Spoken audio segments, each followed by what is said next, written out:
Waking up in the middle of the city, Lee Sung-min was confused. He didn't immediately understand where he was and couldn't believe that he was back in his young body. A stranger approached him, offering to help. But Lee Sung-min was wary. The man said that he found himself in another dimension, a world called Area, where magic and martial arts were the norm, and monsters were an everyday threat. He explained that Area periodically summons people from other worlds, most often the so-called classless, those who do not possess any abilities. The man offered water. Lee Sung-min took a sip and suddenly spat it out in his interlocutor's face. The liquid contained goblin paralysis poison.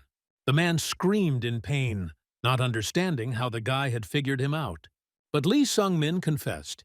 He is that very classless one, just with 13 years of combat experience in this world.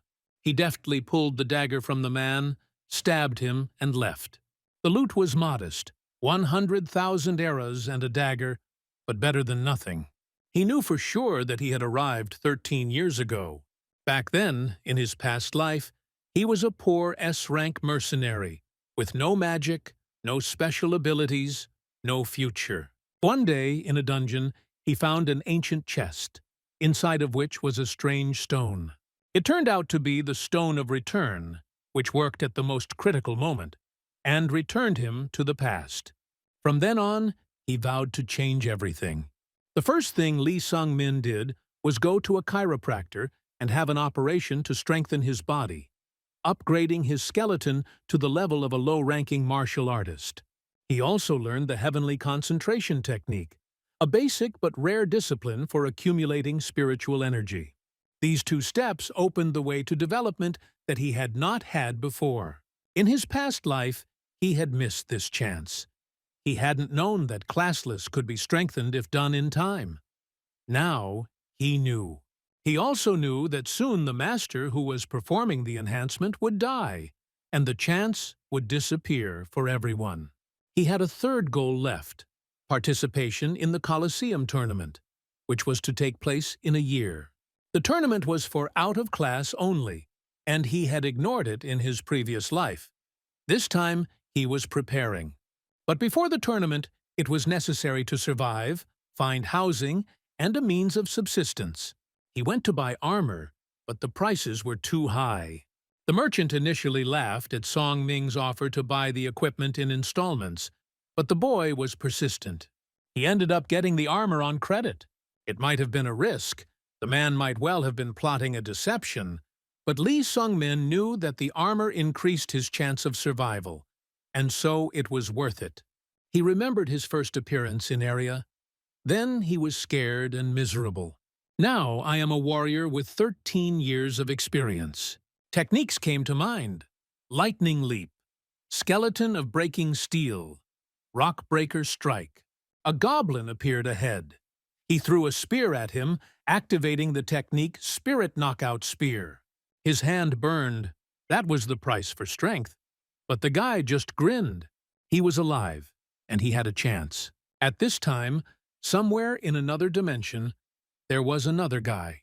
While practicing the technique, he felt a strange energy that surprised him. After several successful hunts, Lee Sung-min was able to afford to stay with Jack Ojosi. As payment, he brought goblin teeth and some blood serum. This was enough to cover accommodation for several days. Jack remembered how 2 weeks ago, the guy had first approached him with an offer to pay for a night's lodging with hunting trophies. Then he didn't expect it to last even a week. However, Lee Sung-min consistently returned with loot, which caused the innkeeper to be surprised and involuntarily admit that this young man had talent. Lee Sung-min himself did not share this opinion. He considered himself untalented, and past experiences only strengthened this conviction. Once he was weak, useless, and incapable of anything. Now he moved forward, driven by the thirst to prove that he was capable of achieving what he had always lacked. The next morning, he headed into town. On the way, he was stopped by Lula, the innkeeper's daughter. She asked where he was going and advised him to look for a safer job, such as helping her father in the tavern. Lee Sung-min replied that he couldn't cook or clean, but in reality it was much deeper. He no longer wanted to live by serving others. He sought to take what he had previously only envied. When he reached the square, the midday bell rang. This meant the arrival of a new hero. A boy appeared on the main street, and traders immediately flocked to him. Lee Sung-min quickly realized that this was a typical slave trade scheme.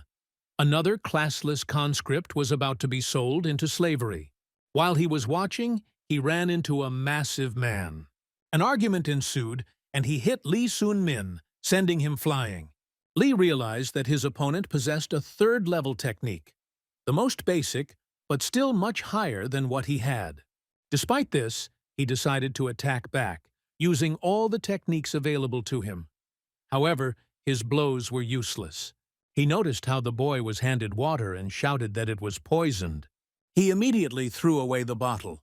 The gang leader realized that the situation was getting out of control and ordered his men to retreat so as not to attract the attention of the guards. However, before leaving, the big guy tried to strike again. A boy stopped him. With one sharp movement, he threw the attacker back several meters. His actions were distinguished by precision and power. He then effortlessly dealt with the entire gang using combat techniques infused with spiritual energy. All this indicated that he belonged to the masters of martial arts. Lee Sung-min began to guess who this young man was. His age, strength level, and technique indicated that the person standing before him was one of the junior representatives of the heavenly demon cult, the lesser heavenly demon, Ho Yeon. This cult was an unorthodox sect based on the worship of power. In it, the strongest became the leader and bore the title of heavenly demon, and his successors were called young leaders. Ho Yeon was only a year younger than Lee Sung-min, but within a short time of arriving in area, he had already become known as one of the strongest. He reached heights that Song-min could only dream of. After what happened, he took Ho Yeon to his room. He introduced himself. He was 13 years old. Lee Sun-min realized that he was only a year younger than him. Ho Yeon didn't like the way the guy addressed him as you. He also made fun of his martial arts technique. Despite his disdain for Song-min's fighting technique and mocking remarks about his clumsy movements, he offered him a deal. On one condition, Lee Sung-min had to become his friend. Ho Yeon dreamed of friendship since childhood. He read in books that every person should have a friend, and so one day he asked his father to allow him to have friends. However, the head of the cult replied that his heir did not need this. It was assumed that he would inherit the post without any connections, relying only on force. This deeply hurt Ho Yeon, although his father always acknowledged that his son had shown incredible abilities from an early age. At the age of 10, he was already able to defeat a squad of mercenaries invited for training. His strength inspired fear, even in his own father. When Lee Sung-min asked Ho Yeon why he needed a friend, Ho Yeon replied that he had always wanted one. He saw the right person in Lee Sung-min. Although he was surprised, he still accepted the offer. It never occurred to him that at the age of 27, he would become friends with a 13-year-old boy. Ho Yeon kept his word and began teaching him the cult's technique, the path of the violet dawn. Lee Sung-min had hoped to be taught the techniques of the heavenly demon himself. But Ho Yeon explained that this art was only meant for the demon himself and his descendants. However, he promised that the path of the purple dawn would not disappoint. And indeed, the technique turned out to be powerful. A month passed. During this time, Lee Sun-min began to feel the power within himself. His level was already approaching the first class of martial arts, which was considered a serious achievement. But Ho Yeon thought otherwise. He thought the student could achieve more. He began to doubt Lee Sung-min's abilities, considering him untalented. During another hunt, Lee Sung-min noticed how his skill was gradually growing. He was collecting valuable trophies from the goblins when an orc suddenly came at him. This surprised him. There were no orcs in those parts. He looked around and decided that the orc was probably alone. He struck the enemy with his spear and killed him, realizing that he could handle one, but a group of orcs would be a problem for him. Before he could catch his breath, a man approached from behind. It turned out to be Eun-hee Ryung, known in the capital by the nickname Orchid Sword. He claimed that the orc was causing trouble and led Lee Sung-min into the city. There he introduced it to his group. The group included Do San Ryan, nicknamed Monkey, who was not thrilled with the newcomer; Black Dagger Rain, Wang Pei, who did not mind the new member; and Rainier, a sorceress from the Vela's school. She immediately asked Lee Sung-min if he knew what kind of work awaited him. He assumed that they were talking about orcs. It turned out that a tribe of orcs had recently set up camp nearby and were attacking nearby villages and travelers. The mercenary guild set a reward for their destruction: 20 million eras, and taking into account the trophies, the amount could grow to 35 million. The money was planned to be divided between 5 people. Lee Sun-min understood that such a chance was rare, but he still had doubts. He didn't trust these people, but he still agreed. Soon he noticed several men in the corner and asked who they were. They explained to him that these were non-class porters. Their job was to carry the group's things. They were of no importance and were not taken into account. They set out on their journey. Eun-hee Ryung introduced the participants to the plan of action. Rainier was to use her abilities to spread the human scent throughout the forest to lure the orcs. After this, the group was to split up. Eun-hee Ryung would go with the young warrior, and the rest would go with the other group. They were facing about 50 orcs, although they hoped that some of them would escape and there would be fewer enemies. When they reached the place where the separation was planned, Lee Sun-min went with Eun-hee Ryung. He noticed that the porter had been walking with difficulty all day. Lee Sun-min spoke to him and learned that his name was Brass. In this man, he saw a reflection of himself. He had once been like that too. Lee Sung-min warned Brass that Eun-hee Ryung would hardly care about his safety and advised him to hide while he could. He wasn't sure he could protect him. Brass still refused to leave. Then Lee Sun-min said that in that case he would have to defend himself with all his might. As they approached the orcs, Eun-hee Ryung suggested sending Brass ahead. He was scared, but Eun-hee Ryung threatened to kill him if he did not follow the order. Then Lee Sun-min volunteered to go in his place. He made a mud mixture to mask the smell and invited others to do the same. After that, he rushed towards the orcs. There were 13 of them. They all rushed towards him. Lee Sun-min, using martial techniques, fought the enemies masterfully. During the fight, he recalled Ho Yeon's instructions on how to properly hold and use the spear. He applied everything his teacher taught him. In the midst of the battle, one of the orcs attempted to kill Brass, but Lee Sun-min made it in time and killed him with a spear. As a result, all the orcs were defeated. After the battle, Eun-hee Ryung collected the ears of the slain orcs as proof of the task completed, and handed the trophies to Brass, instructing him to carry them. They then headed off to meet up with the rest of the squad. Eun-hee Ryung hoped that their comrades had also accomplished their task. When they arrived, it turned out that the group was already waiting for them. The rest successfully destroyed the remaining orcs. One of the members, nicknamed Monkey, noted that Lee Sung-min and Eun-hee Ryung-hwe looked like they were having a hard time. However, Eun-hee Ryung replied that everything went well thanks to Lee Sung-min. He added that now the rest have no chance. Unexpectedly, Eun-hee Ryung attacked his allies and killed Rainier with one blow. A fierce battle began. During the battle, Lee Sung-min remembered how in his past life he witnessed the execution of Eun-hee Ryung-ha. He was executed for betrayal and the murder of his comrades. Now he clearly realized that events were repeating themselves. A fight ensued between Lee Sung-min and Eun-hee Ryung.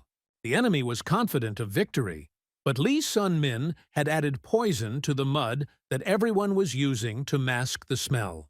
Because of this, Eun-hee Ryung's movements slowed down, and his hands began to shake.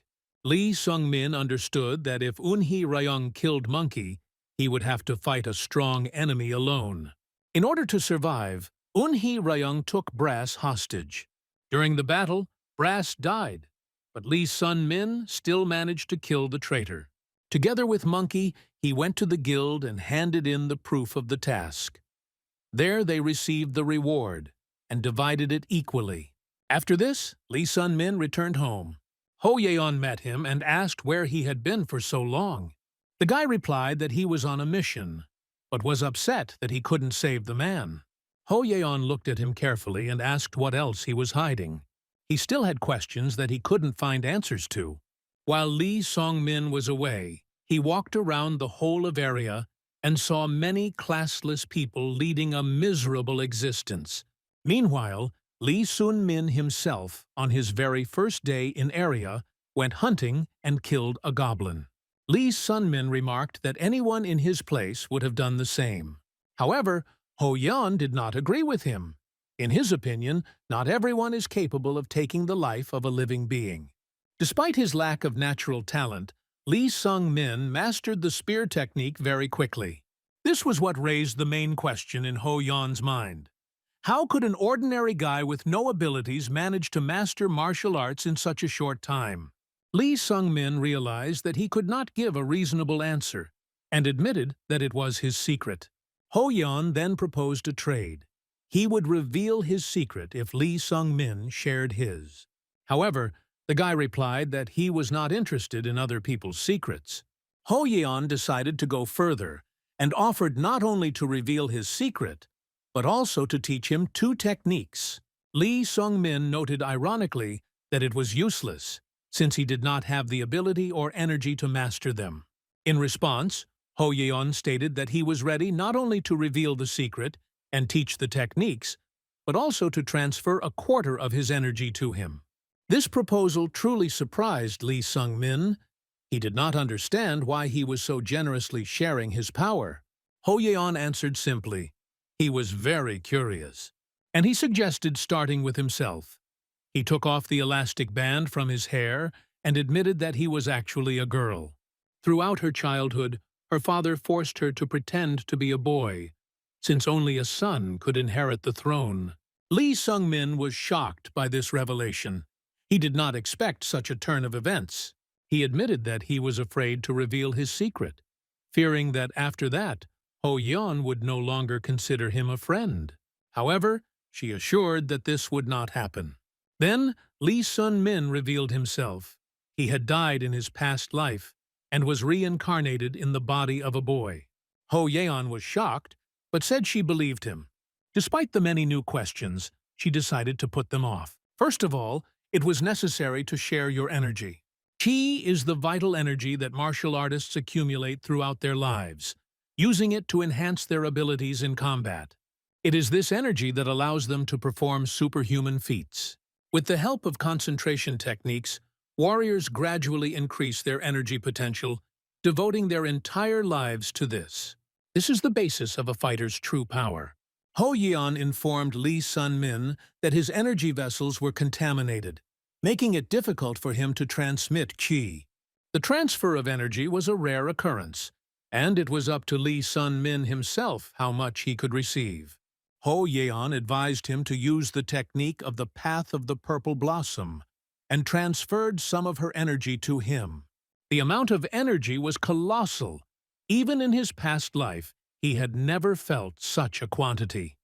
And it was only a quarter of Ho Yeon's energy. She asked how much he had managed to keep, and he replied that he had managed to keep half. The remaining energy should have been evenly distributed throughout his vessels over time. After that, Ho Yeon fell down exhausted. Lee Sung-min was worried about her condition, but she assured him that she was just a little tired. When he asked her why she was doing all this, Ho Yeon replied that they were friends. She then announced that she was going to teach him the spear technique of the Spear King, the bearer of the great spear of the ninth heaven. Realizing that his limited abilities would make it difficult to learn, she decided to adapt the technique, simplifying it. She reminded him again that she was doing this not out of duty, but for the sake of the first friend in her life. The girl could not allow him to die again at the age of 13, as in his past life. When he bowed in gratitude, the girl slapped him sharply and declared that friends do not bow to each other. She did not like it. Instead, she suggested doing something more enjoyable: talking.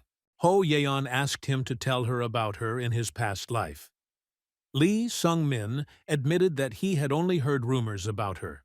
She was incredibly strong and stood at the top of Area.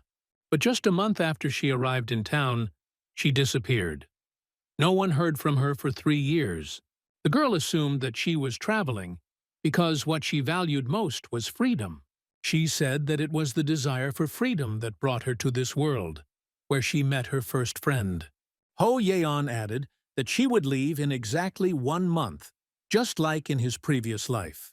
During this time, she was going to enjoy life, freedom, and pass on the ninth heaven spear technique to him. She was curious about what Lee Sun-min was going to do next. He just said that he wanted to live this life better than his last. When asked about his purpose, he could not give a precise answer. Ho Yeon advised him to think about it and tell her later. He remembered Xenovis, his past life, in which he had not had a single friend. Now, just as he became Ho Yeon's first friend, she became his first friend. The night was long. They talked about everything under the sun. A month passed. Ho Yeon wanted to see what he had learned during this time. Lee Sun-min understood that the moment of farewell had come. After this final training session, she would go on a journey, and he was going to show her everything he could do. Before the fight, Ho Yeon said that she would give Lee Sung-min a head start of 20 moves. The guy thought about how best to use this chance. He remembered that the girl had simplified the ninth heaven spear technique to suit his level, creating her own style. Improved ninth heaven spear technique, Sun Ming style. This touched him. He felt that the technique was created with his individuality in mind. This technique combined his own techniques and elements from the art of the heart-rending spear. His first move was to use a heart-rending death blow, but Ho Yeon deftly intercepted his spear. The second was the powerful splitting blow. Ho Yeon noticed that he had become much better at performing movements, parrying, blocking, and attacking. She explained that a parry is a deflection of an attack outward. A block requires a downward rotational movement and must be followed by a precise strike. This was the basics of spearmanship that Lee Sun-min had previously mastered on his own through trial and error. Now, under her guidance, he consolidated the basics, turning them into a habit. He continued to strike one after another, while Ho Yeon took notes. She instructed him to use the strength of his back to power his punch. The guy's technique was really getting better. Even though Lee Sung-min had already reached the 2nd grade of martial arts, Ho Yeon easily repelled his attacks with one hand. Her level was incomparably higher. She was a master of the highest class. She noticed his indecision, but the guy was not going to give up and rushed into battle again. He used his last move but still lost.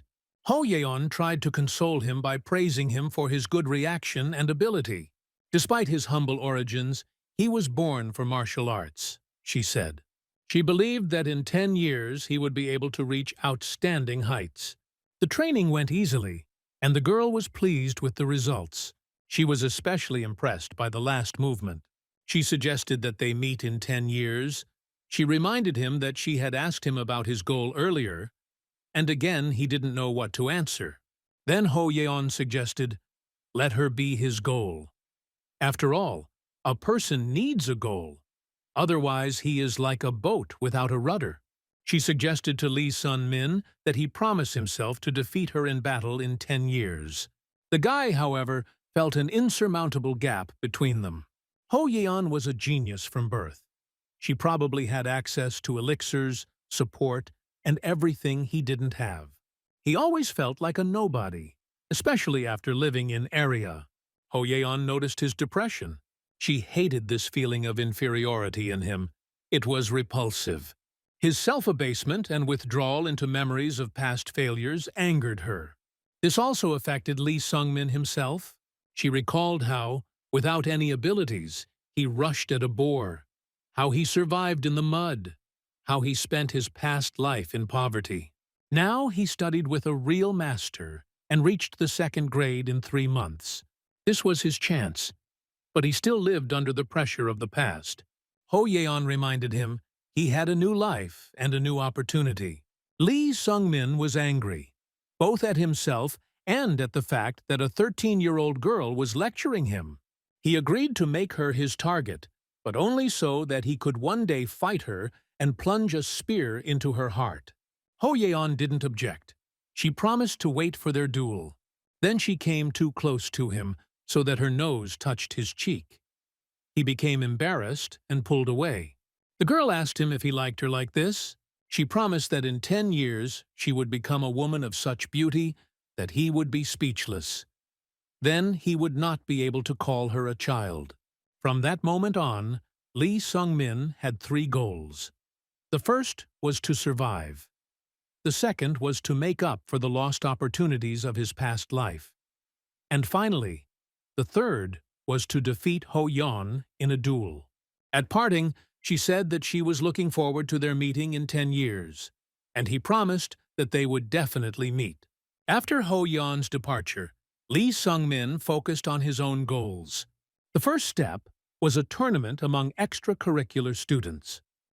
Thanks to his experience and newly acquired skills, he easily won the fight. None of his opponents had the level of training that he had. As a reward, he received an elixir that strengthened chi energy and immediately took it. After the tournament, he went to a merchant he knew to say goodbye. The man was touched by this attention and expressed confidence that the boy had a great future. As a parting gift, he gave Lee Sun-min a magic bag for storing things. This touched the young man, but the merchant simply waved it off, saying that he couldn't sell it anyway. The bag was already old. He asked that when Lee Sun-min became rich, he should thank him generously and not forget to tell everyone that in his youth he had been helped by a merchant named Han. That's how they said goodbye. The next stop was the tavern where he lived. Seeing that the young man had put his things away, Lula immediately realized that he was leaving. The girl got angry, although she tried to hide her true feelings. She tearfully wished him death and ran away. Her father, who witnessed the scene, noticed that Lula's words were not sincere. Lee Sung-min understood everything. This was just a manifestation of the pain of the upcoming separation. The man presented him with a gift, an old cloak that he had worn in his youth. This cloak could keep you warm and add strength in battle. The cloak was too big, and Lee Sun-min realized that he would have to have it hemmed. He thanked him for the gift and set out on his journey. When he had walked a fair distance from the city, Lula caught up with him. She ran after him and asked him to forgive her for his cruel words. The girl admitted that she didn't wish him any harm and that she liked him, although he already knew it. They said goodbye for real. Lee Sung-min realized that in this life, he already had everything that he didn't have in the past. Friends, connections, the meaning of returning to Xenovis. With these thoughts, he went on. He soon arrived at the community of Mount Mershi, where he was greeted with kindness. Here he was going to impose a limitation on himself, a new challenge on the way to his goal. After leaving Xenovis, Lee Sun-min thought for a long time about where to go. He remembered an old conversation with Ho Yeon. 10 years later, they planned to meet in Behenger. However, there was no point in going there now. Instead, he went to Mount Mershi and asked the elder to impose 2 prohibitions on him. The first was the ban on lightness, which made all objects seem heavier than usual. The second was the prohibition of taste, which turned any food, even bread and water, into a source of disgust. Every bite reverberated through his body, as if he were eating something inedible. In his mind, he cursed the goddess for these trials. The weeks spent on the mountain had exhausted him. Due to his inability to eat normally, his strength was leaving him. The attempt to catch the deer was unsuccessful, and in the end he fell exhausted at the foot of the tree. He doubted why he had brought suffering upon himself. He could have simply gone to Behenger, become a mercenary and achieved, if not great heights, then at least a better life than in the past. Suddenly a girl appeared next to him. There was a ban on killing on the mountain, so Lee Sun-min was not afraid of her. She caught the deer and helped him. He tried to find out her name, but she explained with gestures that she was under a speech ban. In response to his question why she helped, the girl wrote, "She saw how he suffered from hunger and could not remain indifferent." It's simple. She was kind. Lee Sung-min still tried to find out the girl's name. She used gestures to show that her name was Baek Sogo. This name amazed him. He knew that Baek Sogo would become famous in the future, but what surprised him was that 9 years later, she would die at the hands of Ho Yeon, a little demon. Sogo had been living on the mountain for a long time. Lee Sun-min noticed that her left arm was bandaged. When asked what happened, the girl explained, she spent 6 months on the mountain and took on a new ban, not to use her left hand. There were 3 main rules on Mount Mercy. The first is to accept at least one ban. The second is to impose another one after 6 months. The third is not to kill others on the mountain. Lee Sun-min asked if there were any other practitioners there. Baek Sogo confirmed, and he asked to be introduced to them. The girl agreed, but, jumping up, instantly disappeared from sight. She moved too fast, like lightning. Lee Sung-min realized that even without the restrictions, he would not be able to catch up with her. She soon returned and apologized for her haste. The boy explained that he was physically unable to keep up with her. Baek Sogo only advised him to train his agility. Lee Sun-min asked her to be his mentor, but was refused. She explained that despite her kindness, she does not share combat advantages. After that, she took him on her shoulder and carried him to the other adepts. The first was Scarlet Lazire, the future archmage. She smelled strongly. She did not wash or change clothes. These were her taboos. Next was Dokbi Jun, the future ghost sword. He placed a vision ban on himself. Lee Sun-min looked at these people with admiration. Now they were unknown to anyone, but in the future each of them will become a legend. He was surprised that he only met 3, since Baek Sogo had mentioned a 4th. The girl explained, the last one was called Flam. Everyone avoided him because he was dangerous and cruel. 4 months passed since Lee Sun-min lived on the mountain. During this time, he reached the level of 3 stars in techniques. The food became more and more disgusting every day, but the suffering was worth the result. His skill increased noticeably.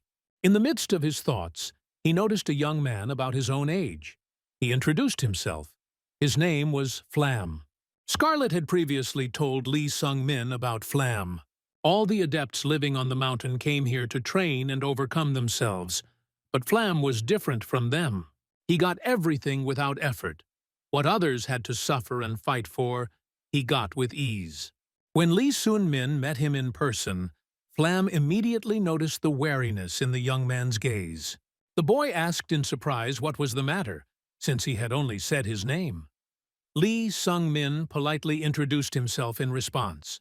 Flam began to ask why he hadn't found him earlier.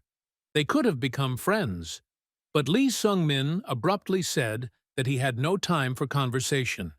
He was in a hurry to train. Flam didn't understand the rush, but Lee Sung-min was already walking away, mentioning that he had spear training. However, glancing at his hands, he suddenly noticed that the spear had disappeared. It was in Flam's hands. Flam repeated with incredible ease all the movements and techniques that Lee Sung-min was just about to master. He moved among the trees as if he had been born with a weapon in his hands. Moreover, he didn't just copy. He improved the technique. This amazed Lee Sung-min. Even Ho Yeon might not be able to repeat this. Flam mockingly said that Lee Sun-min was wasting his time here. He will not learn anything significant because he is a loser. This hurt Lee Sung-min. He remembered how he used to share a room with Ho Yeon. She was a genius and knew it, but she never humiliated him. Flam, on the other hand, enjoyed the fact that he could belittle those who were weaker. When he heard from Flam that he had no place on Mount Mercy, he became angry. He rushed forward to hit the offender, but he reminded him that there was a ban on violence on the mountain. Flam just laughed. It was enough for him to say a few words to break the will.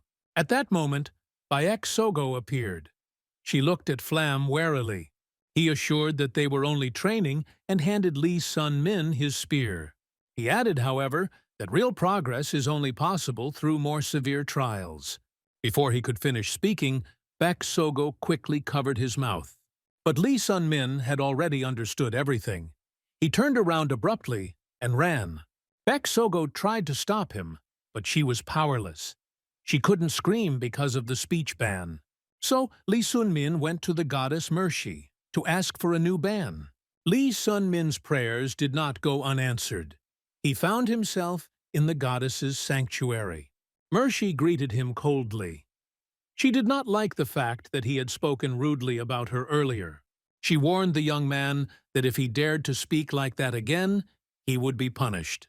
Despite this, Lee Sun-min again approached her with a request to impose more restrictions on him. Mershi looked at him sternly and replied that the two she already had were quite sufficient. But he insisted, assuring that he could handle it. This insolence angered the goddess. In her eyes, a man who had returned from the other world had no right to behave like that in her temple. Lee Sung-min was shocked. He did not understand how Mershi knew about his revival. She calmly replied that she could see his soul. Only gods can possess immortality, and he is neither god nor man. He broke the laws of life and his soul will pay for it. But Lee Sun-min was indifferent to the future retribution. He cared only about one thing, the result here and now. Later, Bayek Sogo found him at the foot of a tree. He was shaking. The girl immediately understood that he had imposed restrictions on himself again. When she asked what they were, he answered, a ban on feeling warmth and a ban on restful sleep. Bayek Sogo was shocked. These two restrictions were considered to be among the most severe. Now, even next to the fire, Lee Sun-min did not feel warmth, and his night's rest turned into hell. Instead of sleep, he was haunted by nightmares in which fears and unfulfilled dreams came to life. Sleep, which was supposed to be a refuge, became torture. She scolded him, confident that with the restrictions already imposed, he could achieve good results. But Lee Sung-min admitted that he was not talented and did not have outstanding abilities. And Bayek Sogo was forced to admit that during all the time he spent on the mountain, his progress was noticeable but modest. He assured her that this decision was conscious and not related to the conversation with Flam. He did this to get closer to his goal. In response, Bayek Sogo shared her goal of becoming the strongest in the world. She recalled that Lee Sung-min had once asked her to teach him martial arts. He tried to joke it off, but the girl silently handed him the technique. This technique was called Flight of the Soul Without a Shadow. In terms of strength, it was comparable to the legendary Path of the Violet Dawn and Spear of the Ninth Heaven. Lee Sun-min didn't understand why she was so generous with him. Bayek Sogo just shrugged and said that maybe she just liked him, or that she was just being kind. Thus, he began to master the Flight of the Soul Without a Shadow, a martial art that combines both movement techniques and mystical teachings. Lee Sung-min dreamed of fighting with Ho Yeon. In that vision, he was defeated, lost his arm, and then destroyed. Ho Yeon, looking at him, expressed disappointment. In 10 years he had not learned anything, and therefore she was forced to take away the power that she had once given him.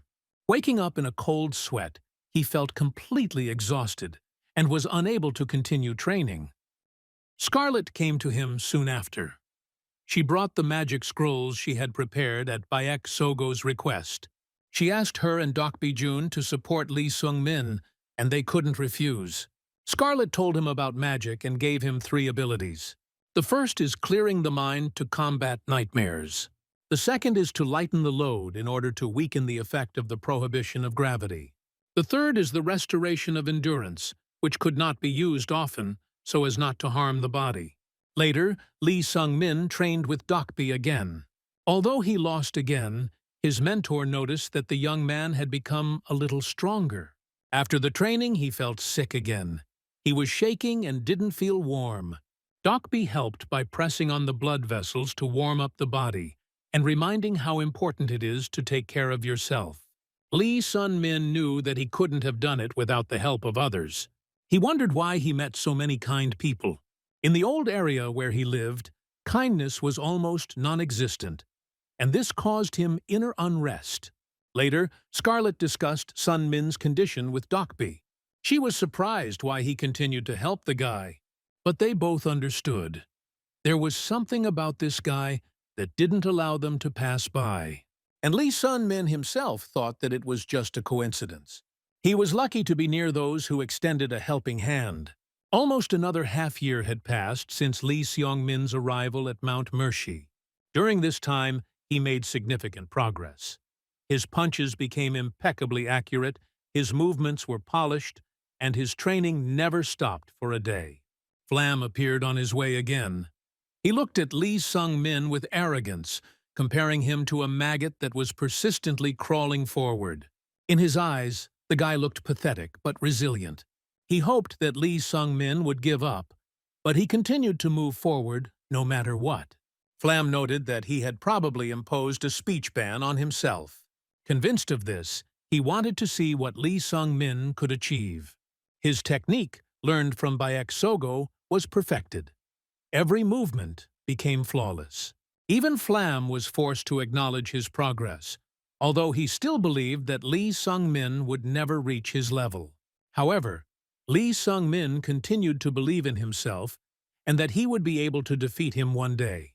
When half a year had passed, he again went to the goddess Mershi and chose the next ban, a ban on hearing. This choice was painful. Instead of sounds, he now heard only oppressive noise, tearing apart his consciousness. But even this did not stop him. He continued training, overcoming pain and suffering. Paradoxically, the new ban turned out to be useful when meeting with Flam. He no longer heard his caustic words, and this gave him peace of mind. Suddenly, the goddess Mershi herself called him to her. He was surprised, because there was still a month left until the next ban election. However, the goddess declared that he had passed the entire path of her tests. Flam was also her test, and Sun-min overcame it. For this, the goddess, at the end of his journey, promised him a reward. As she parted, she asked him to think about the reason why he survived. The day came when Baek Sogo announced that she was leaving Mount Marshi. Lee Sun-min understood that Sogo had no obligation to stay in this place at all. With her extraordinary talent and skill, she could have continued her journey anywhere without subjecting herself to such painful trials. However, the girl spent a whole year with him, during which he grew not only physically, but also internally. The farewell was not easy. Baek Sogo looked at Lee Sung-min with sadness, wondering if he would be able to cope without her. But he made it clear to her that it was time to move on. Now he had to learn to stand on his own 2 feet. The girl hugged him goodbye, and soon after her, Scarlet and Dokbi left the mountain. With all 3 gone, loneliness enveloped him. Previously, Lee Sung-min lived in complete solitude, and this seemed familiar. But now, surrounded by friends, he realized how empty life could be without the support and presence of others. This discovery brought him lightness. He changed, became different, as if he had gained a previously unknown inner strength. For a moment, even the pain and the weight of the trials receded. He continued to train hard. His sleep hours were reduced to a minimum. All his time was devoted to the spear and techniques. With the approach of summer, which he noted by the singing of cicadas, another 6 months passed. The next ban he imposed on himself concerned his vision. From that moment on, every day passed in darkness, and yet he did not stop refining his movements, training his body and imagination. He imagined himself as a larva crawling towards the light, through pain and overcoming. His goal was clear. He knew that in 7 years, Ho Yeon would kill Baek Sogo in one of the dungeons. This knowledge burned inside him. He had to save the one who had once extended her hand to him.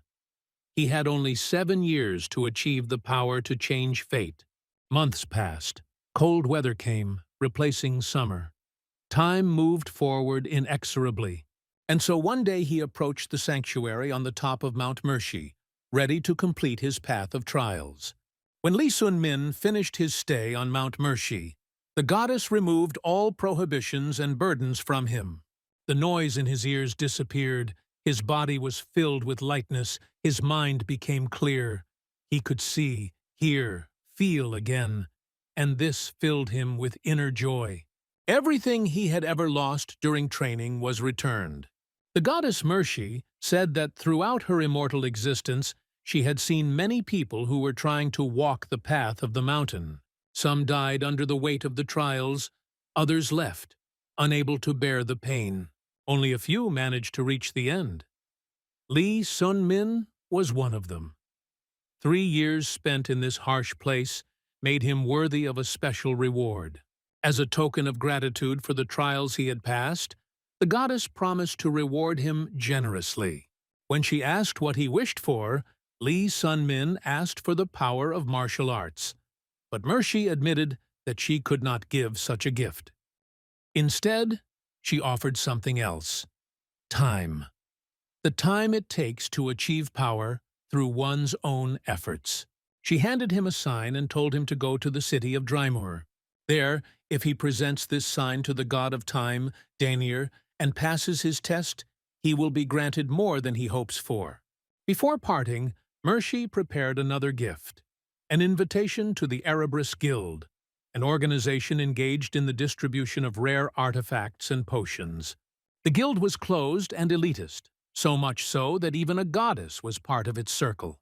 The guild representative, a man named Neville, initially doubted Lee Sun-min's worth, but under Mershi's persistent gaze, he reconsidered his opinion.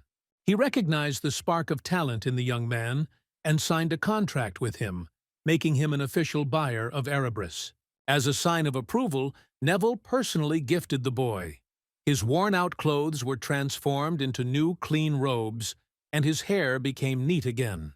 The sight of her renewed student pleased the goddess, especially because his hairstyle no longer competed with her own. Lee Sun-min completed his mission on Mount Mershi. He was only 18, but he had already become a master of martial arts. Behind him were years of pain, labor, and incredible coincidences that led him to this moment. His journey was just beginning, and the next point on the map was Behenger, the city where he was going to become a mercenary. There were new trials, new enemies, new meetings ahead. He knew that all this was only the beginning of his journey. Lee Sun-min came to Behenger with one single purpose. He knew that in 6 months, a magical suit of armor named Devnark would be found in one of the dungeons. This artifact could grant power comparable to that of a martial artist. To get into the dungeon first, he had to become a mercenary. At the tavern, he asked to be sent to the guild. The man behind the counter said he was not the one who handled such matters, but pointed to the right person. The one he was sent to treated him with mockery from the very beginning. The guy's abilities and appearance did not inspire either fear or respect. However, when Lee Sun-min effortlessly snatched the fork from him using chi energy, the laughter stopped. Surprise was reflected on the faces of those around.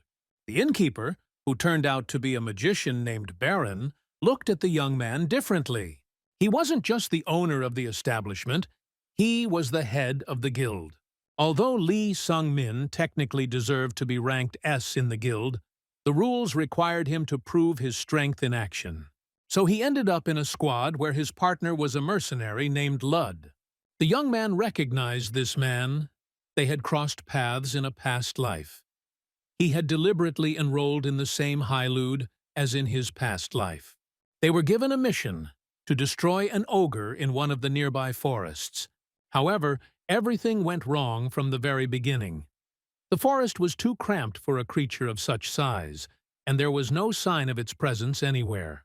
No litter, no broken trees, no typical destruction. The silence was broken by a discovery.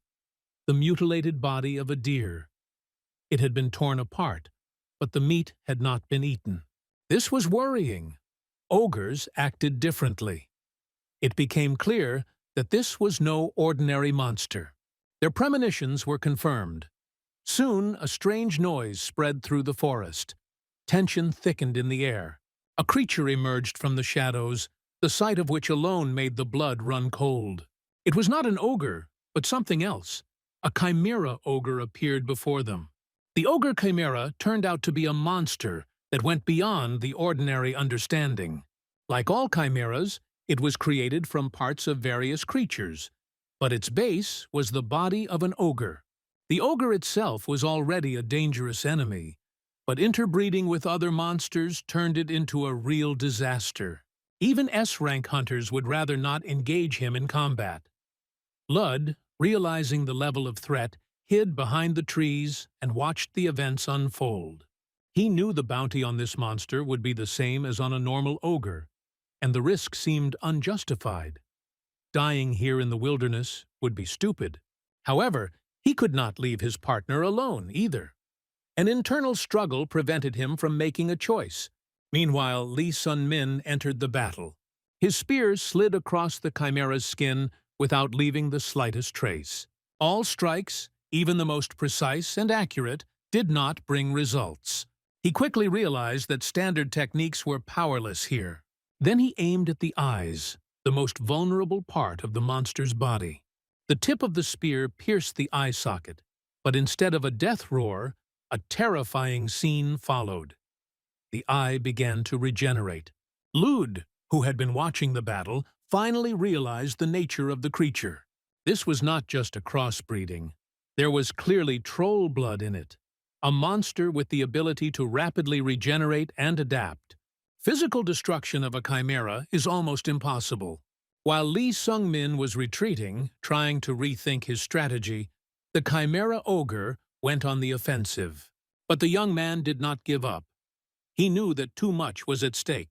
He was not just a fighter. He became the one who had to change his destiny. He had goals, obligations, and debts to those who believed in him.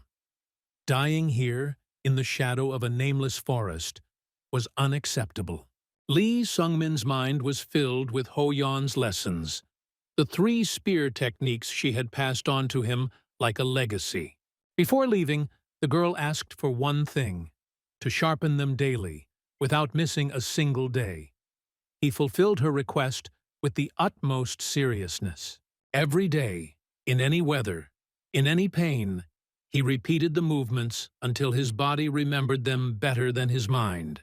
Now was the time to use everything. He rushed into battle, and his spear became an extension of his will. The learned techniques merged into a single stream. The blows were precise, dexterous, and verified to the limit. He managed to inflict the first wound. Blood began to flow from the ogre's shoulder. The creature roared, but Lee Sung-min didn't give it time to recover. He launched a series of blows at the joints, immobilizing the bulky body. The enemy was too slow to anticipate the next attack. One after another, the blows rained down, not giving the chimera a moment of peace. He left the spear fragment in the ogre's body, deep, precise, to stop the regeneration. The blood continued to flow, and the monster lost strength with each passing second. Lud watched this spectacle in amazement. He had seen many masters, but what was happening before his eyes was beyond comprehension. The guy moved with ease, as if he didn't touch the ground. Even in the chaos of battle, he remained completely cool. And yet, there was something strange about him. Lee Sung-min heard cicadas. The noise seemed to follow him from Mount Mershi, irritating him, distracting him from his thoughts. But now he was no longer the one who bore pain in silence. He was no longer an insect. He had killed the cicada and found silence, inner, elusive. He didn't know what exactly he had become, but he knew exactly what he wasn't. He wasn't a cicada. Lud had never seen anything like this before. Even though the guy was whispering something incomprehensible under his breath, it didn't matter. Later, he told Baron in great detail how Lee Sun-min had single-handedly dealt with the ogre. The mage was amazed. He knew that such a feat deserved at least 2 S-classes, but he had never given even one to a newbie before. Lee Sung-min did not insist. He did not care about class or rank. All this did not matter much to him. They were paid a substantial sum for the body of the ogre chimera. Lud, recognizing Lee Sun-min's contribution, offered to give him his entire share since he was the one who fought alone. As a result, Lee Sun-min received 47 million ER, an amount he had never earned before, even in his past life. He didn't know what to do with this money. Meanwhile, Baron asked Lud if the young man was really so good. He suggested that the magician check it himself. Baron used magic to look into Lud's memories and saw the fight with the ogre. He was amazed. Lee Sung-min was actually approaching the level of 2 S-classes. Lud offered to raise his rank, but Baron reminded him that such decisions were made collectively, and he could not decide this alone. Meanwhile, Lee Sun-min summoned Neville, the mediator from Erebrissa. He wanted to know if he could buy a decent weapon with the money he earned, since during the fight with the ogre, his spear turned out to be too fragile. Neville asked whether he wanted to buy a ready-made weapon or create his own. Lee Sung-min chose the latter. Upon learning that he had 47 million Neville explained that this was far from a large sum for orders from the blacksmiths of Erebrissa. Here they only worked with top-level craftsmen, and their services were expensive. He even offered Lee Sun-min to leave his soul as collateral to get a bigger loan, but Lee refused. Then Neville offered to introduce him to a craftsman who was ready to take on the order within the budget. He opened a portal, and Lee Sun-min realized that he was witnessing a spatial rift, something that could only be achieved by high-level mages. This only increased his interest in Erebrissa. A voice came from the other side of the portal, and then an elf named Zelger appeared. She was surprised to see a boy in front of her and invited him in. Lee Sun-min realized that she was a dark elf. He told her that he wanted to create a spear similar in shape to the old one. Zelger examined his weapon carefully and then asked him to demonstrate his fighting style. The guy was surprised. For martial arts masters, this was considered taboo, but she insisted. In order to create a weapon that perfectly suits its owner, one must understand his fighting technique. She said that she was 400 years old and had dedicated most of her life to blacksmithing. Unlike dwarves, who are born with a talent for this business, she had to achieve everything through hard work. She spent 350 years perfecting her skills, and her mastery was in no way inferior to the innate abilities of others. Her story resonated with Lee Sung-min. Their starting conditions were indeed similar. This brought them closer together. When he began to hesitate, Zelger suggested that he leave. However, Lee Sung-min unexpectedly agreed to show her his fighting style. She noted that he was too easily persuaded. Other masters left without even entering into a conversation. She thought he was too trusting, although this was the first time Lee Sun-min had heard such a description. He was usually considered overly suspicious. Zelger admitted that she liked him. She promised to make him a spear that would be even better than his previous one, and confidently declared that he would become her regular customer. The elf explained that it would take several months to make the spear. Lee Sung-min decided to use this time wisely and focus on training. The fight with the Chimera was his first real test after he reached the level of a martial artist. He had learned a lot, but now he needed to consolidate his knowledge. The young man recalled Ho Yeon's instructions, especially her words about how truly understanding the situation was already a kind of talent. She meant something beyond the ordinary senses, a sixth sense. And indeed, even on the mountain he began to feel his surroundings differently than before. In the fight with the Chimera, this was especially evident. His body moved on its own, anticipating events before he had time to think about them. But he couldn't rely entirely on that.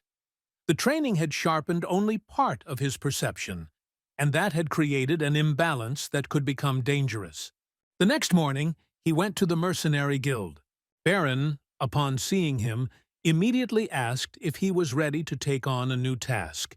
He was sure that the guy was already eager for the next fight. But Lee Sun-min refused. He was not interested in a new assignment, but in the origin of the chimera. He asked a direct question. Where did she come from? Baron answered that every chimera has a creator. It is difficult to determine, so the guild works in conjunction with the mages. Lee Sung-min thought about it. In his previous life, he had never encountered a giant chimera. Perhaps no one ever completed this dungeon, and the chimera destroyed everyone. He suggested that the creator of the monster might be the owner of the dungeon. Now that the chimera had been destroyed, he changed the course of events. The boy wanted to examine the monster's body. Baron advised him to contact the Behanger Guild of Mages. There he met a man named Kim Hyun, a black magician who was studying the remains of the chimera. Lee Sung-min introduced himself and said that he was the one who killed the monster. The magician, surprised but friendly, was glad to meet a fellow countryman, albeit from another world. He grabbed his hand and began asking him what brought him here. Lee Sung-min repeated that he wanted to examine the body. The magician said that since the chimera was dead, he could not restore all the details, but he had already found out something important. Numerous high-level spells were found on the body of the chimera. Its creator was most likely a great magician. The creature's mouth was sewn shut so that it would go berserk from hunger. Then Lee Sun-min understood why the chimera tore the deer apart but did not eat it.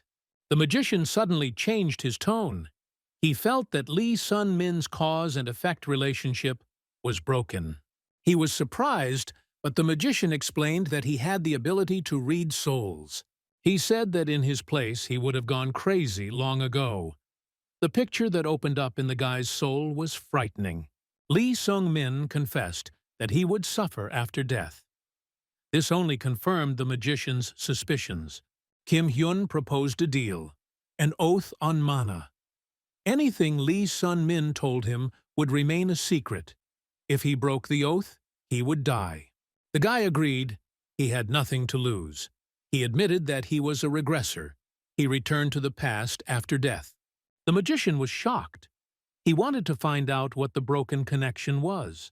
He looked into the soul of the young man and realized that he had broken many fundamental laws.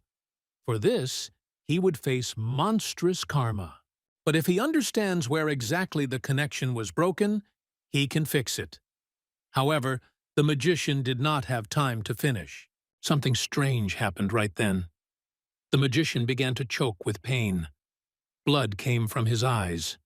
He couldn't speak. The words he wanted to say seemed to be locked in place by a taboo. He confessed that if he revealed the truth, he would die. But he could say one thing for sure.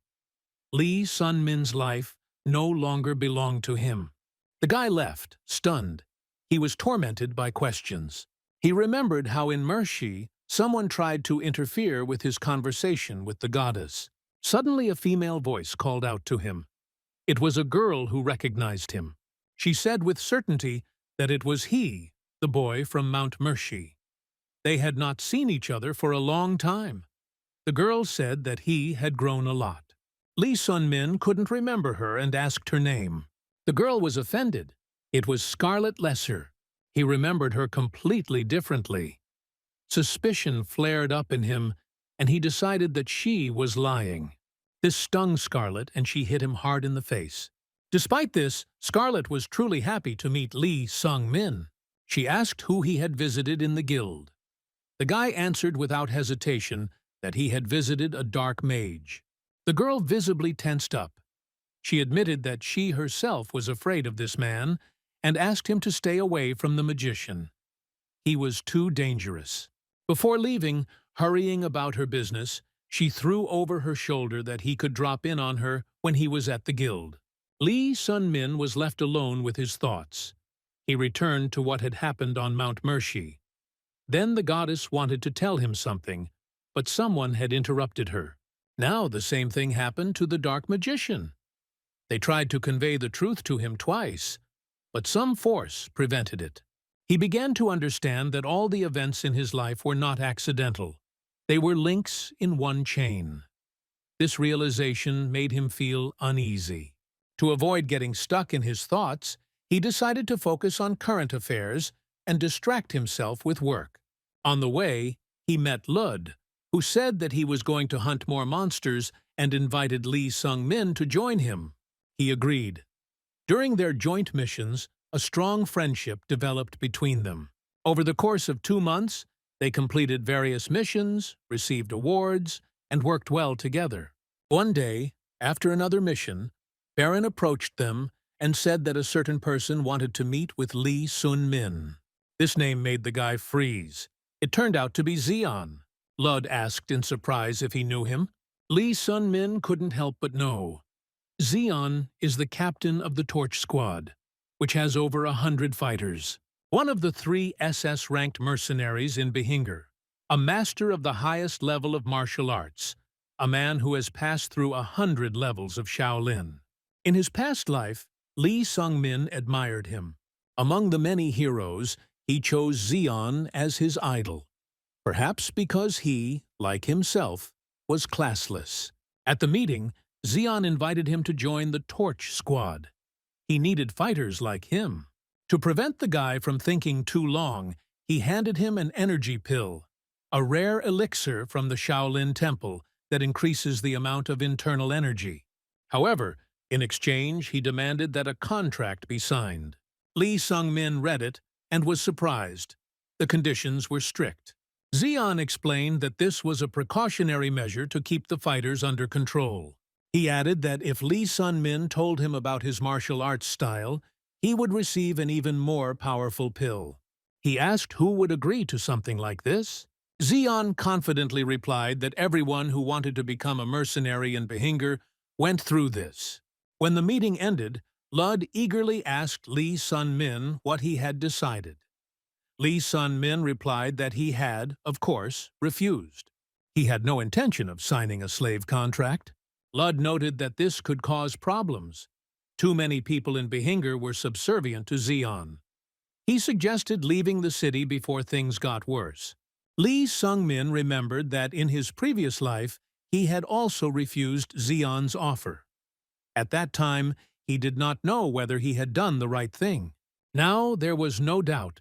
He saw the ugly side of his idol and realized that he had made the right choice. While he was considering his next steps, he heard snippets of conversation. One of the men nearby said that they had discovered a black magician's dungeon. Perhaps this is the same one who created the Chimera ogres. Moreover, a purge was planned, and the operation was to be commanded by the Torch Squad. His spear was finally ready. Zegler apologized with slight embarrassment. The work took longer than she had promised, but Lee Sun-min merely nodded, assuring her that he was in no hurry. He did not need the spear urgently. The spear was magnificent, elegant, strong, balanced, the best weapon he had ever held in his hands. Neville noticed that Zegler seemed to like the guy. Lee Sung-min looked at him in surprise and asked why he decided that. Neville explained, the elf used the most expensive and high-quality materials since the money came gradually, in parts. She covered most of the expenses from her own earnings. In fact, she worked for free. He himself did not understand why she did this. Lee Sun-min also couldn't find an explanation. But Neville added that he had noticed that people liked Lee Sun-min. It was as if they wanted to help him without realizing it. With these words, he disappeared, leaving the guy confused. But what surprised Lee Sun-min was not Zegler's attention or even Neville's words, but the fact that they coincided with his own fears. It seemed more and more that every person he met on his way appeared for a reason, and the feelings they had for him could have been insincere, imposed by something from the outside. The guy's thoughts were interrupted by Lud's voice. He approached and asked if Lee Sun-min was ready for the mission. He hadn't planned to take part in the raid at first, but when he returned to Beckinger, he felt frozen in place. He urgently needed to move forward, and one of the rare artifacts necessary for further development was located in this dungeon. On the way, they encountered the Torch Squad, led by Zeon. He looked at them and warned them to be careful. It sounded like a warning, but Lee Sung-min heard the hidden threat in the voice. He hoped that Zeon would not harm them, since their group included Baron, the leader of their guild. Lud could have also refused to participate, but he stayed. The guy clearly went for his sake, to be close and make sure he was safe. The group moved deeper into the dungeon. A huge man, a Class A fighter, walked in front. He was strong and resilient, a real tank, capable of withstanding the most powerful attacks. But what lurked in the darkness of the tunnels turned out to be too dangerous. The man was literally torn apart in the first few seconds. His death was quick but horrific. The other fighters realized that this was not just a raid. They were in for a hard night, full of pain and fear. A real test. A multitude of chimeras descended upon the squad. Lee Song-min immediately realized that something was wrong. In his previous life, this dungeon was empty, which meant that its owner was still inside now. The battle was bloody. Baron's guild suffered particularly heavy losses. Many A-rank mercenaries fell one after another. Zeon, on the other hand, focused solely on his own men, completely ignoring the rest of the raid. Having reached the massive doors, the squad stopped. Among the survivors was one frightened girl. Baron allowed her to go, but warned her that there would be no help on the way back. Despite her fear, she decided to stay. An ancient library was discovered behind the doors. Lee Sung-min remembered the story of a mercenary who managed to find armor hidden behind a secret door in a similar hall. He rushed to the shelves, sorting through the books one by one until he found the right mechanism. A secret passage opened, leading downwards. Before he could descend, he was stopped by a voice. Zeon appeared behind him. The man watched him closely and did not intend to miss the chance to get rid of the potential threat. He attacked without warning. Lee Sun-min dodged and realized that a battle was inevitable. Zeon was sure that now no one would stop him from finishing what he had started. But at that moment, Lud came out of the shadows. He had not left with the others, choosing to stay and watch. Now he found himself between his friend and the killer.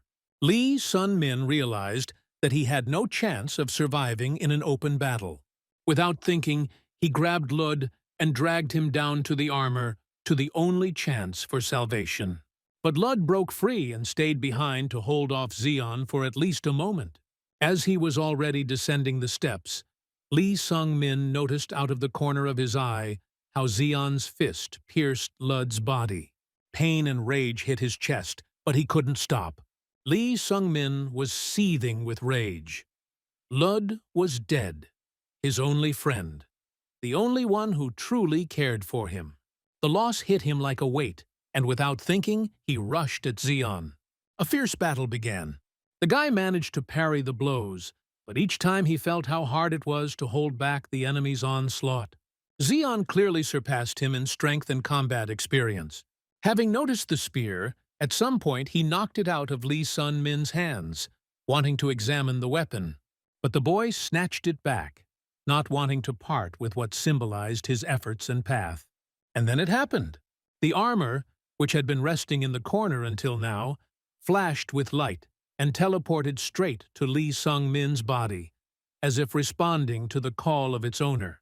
In an instant, it enveloped him, merging with him into one whole. Zeon froze, realizing that before him was a magical artifact. A strange dark energy began to emanate from Lee Sun-min. He himself did not feel it, but Zeon instinctively retreated, unable to explain the source of this threat. With renewed strength, Lee Sun-min rushed into battle again. But before the battle reached its climax, an uninvited guest entered the hall. The dark mage stopped the fight with one glance. The noise of the battle attracted the rest of the fighters, And soon Baron and his men burst into the library. But when he saw the figure of the magician, Baron froze. He knew this man. It was the lich. Realizing who he was up against, Baron ordered a retreat. But these were his last words. The next moment, the lich took his life without hesitation. The mercenaries who tried to escape also died one after another. No one managed to leave the hall. Lich Prescan, looking at the bodies, coldly noted to himself that they would never have been able to enter this dungeon if he himself had not allowed it. And now he had far more worthy victims for his ritual than the Chimera ogre. The lich destroyed all the high-ranking fighters with one move, as if sweeping dust from a stone slab. Only two remained alive, Lee Sun-min and Zeon. Both were held captive, immobilized and powerless. Lee Sung-min once again felt that forgotten feeling of helplessness that he had sworn never to experience again. He became a larva again, no one to be sacrificed, no one to be crushed. The lich approached, his gaze not failing to notice that the prisoner's consciousness had cleared. He calmly told them that he had exchanged his soul for immortality. His whole goal going forward was to create life. Women, he believed, were the key to that. But this time his interest was different. He was going to make a sacrifice to his god, a creature with tainted karma, ideal for a dark ritual. Lee Sung-min was supposed to be that victim.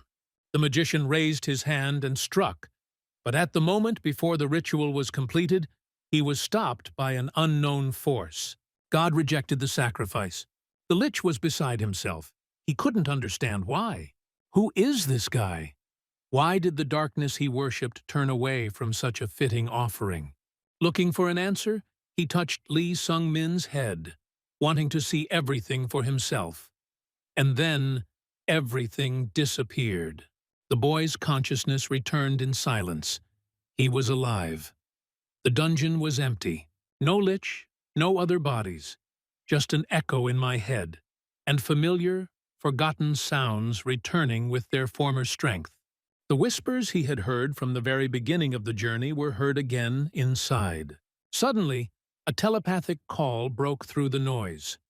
It was Lloyd, the ruler of the Golden Magic Tower. He was underground, right below the place where Lee Sun-min woke up. Fragments of memories surfaced in the boy's memory. In his past life, Lloyd disappeared at this very time.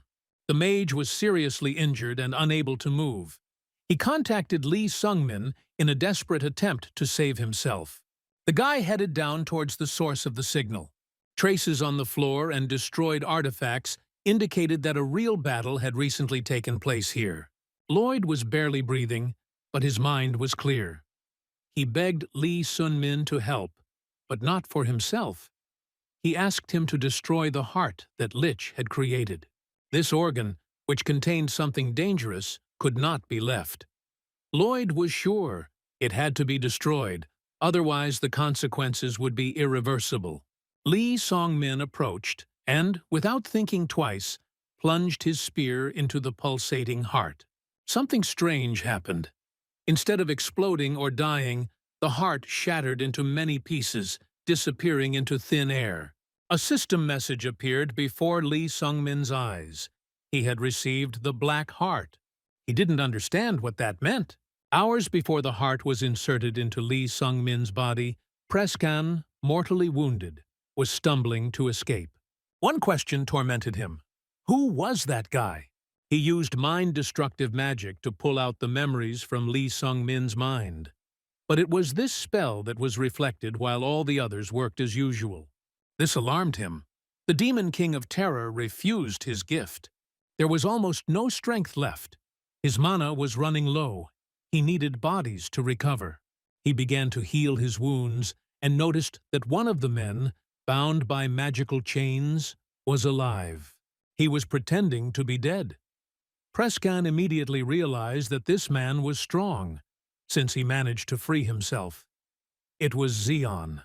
He was afraid that the magician would do the same to him as to the others, but Prescan decided to use him differently. The lich was about to act when he was stopped by a voice, familiar and unexpected. Many years later, Lloyd, the mage of the Golden Tower, finally found Prescan. He had been looking for him for a long time to put an end to his experiments. Xion immediately recognized the mage and offered to join forces in battle, but Lloyd refused, stating that he himself must deal with Prescan. The lich found himself in a hopeless situation. He had been rejected by the demon, and now Lloyd had come to him. In an attempt to survive, he activated an unfinished creation, a creature that was the result of his many years of research.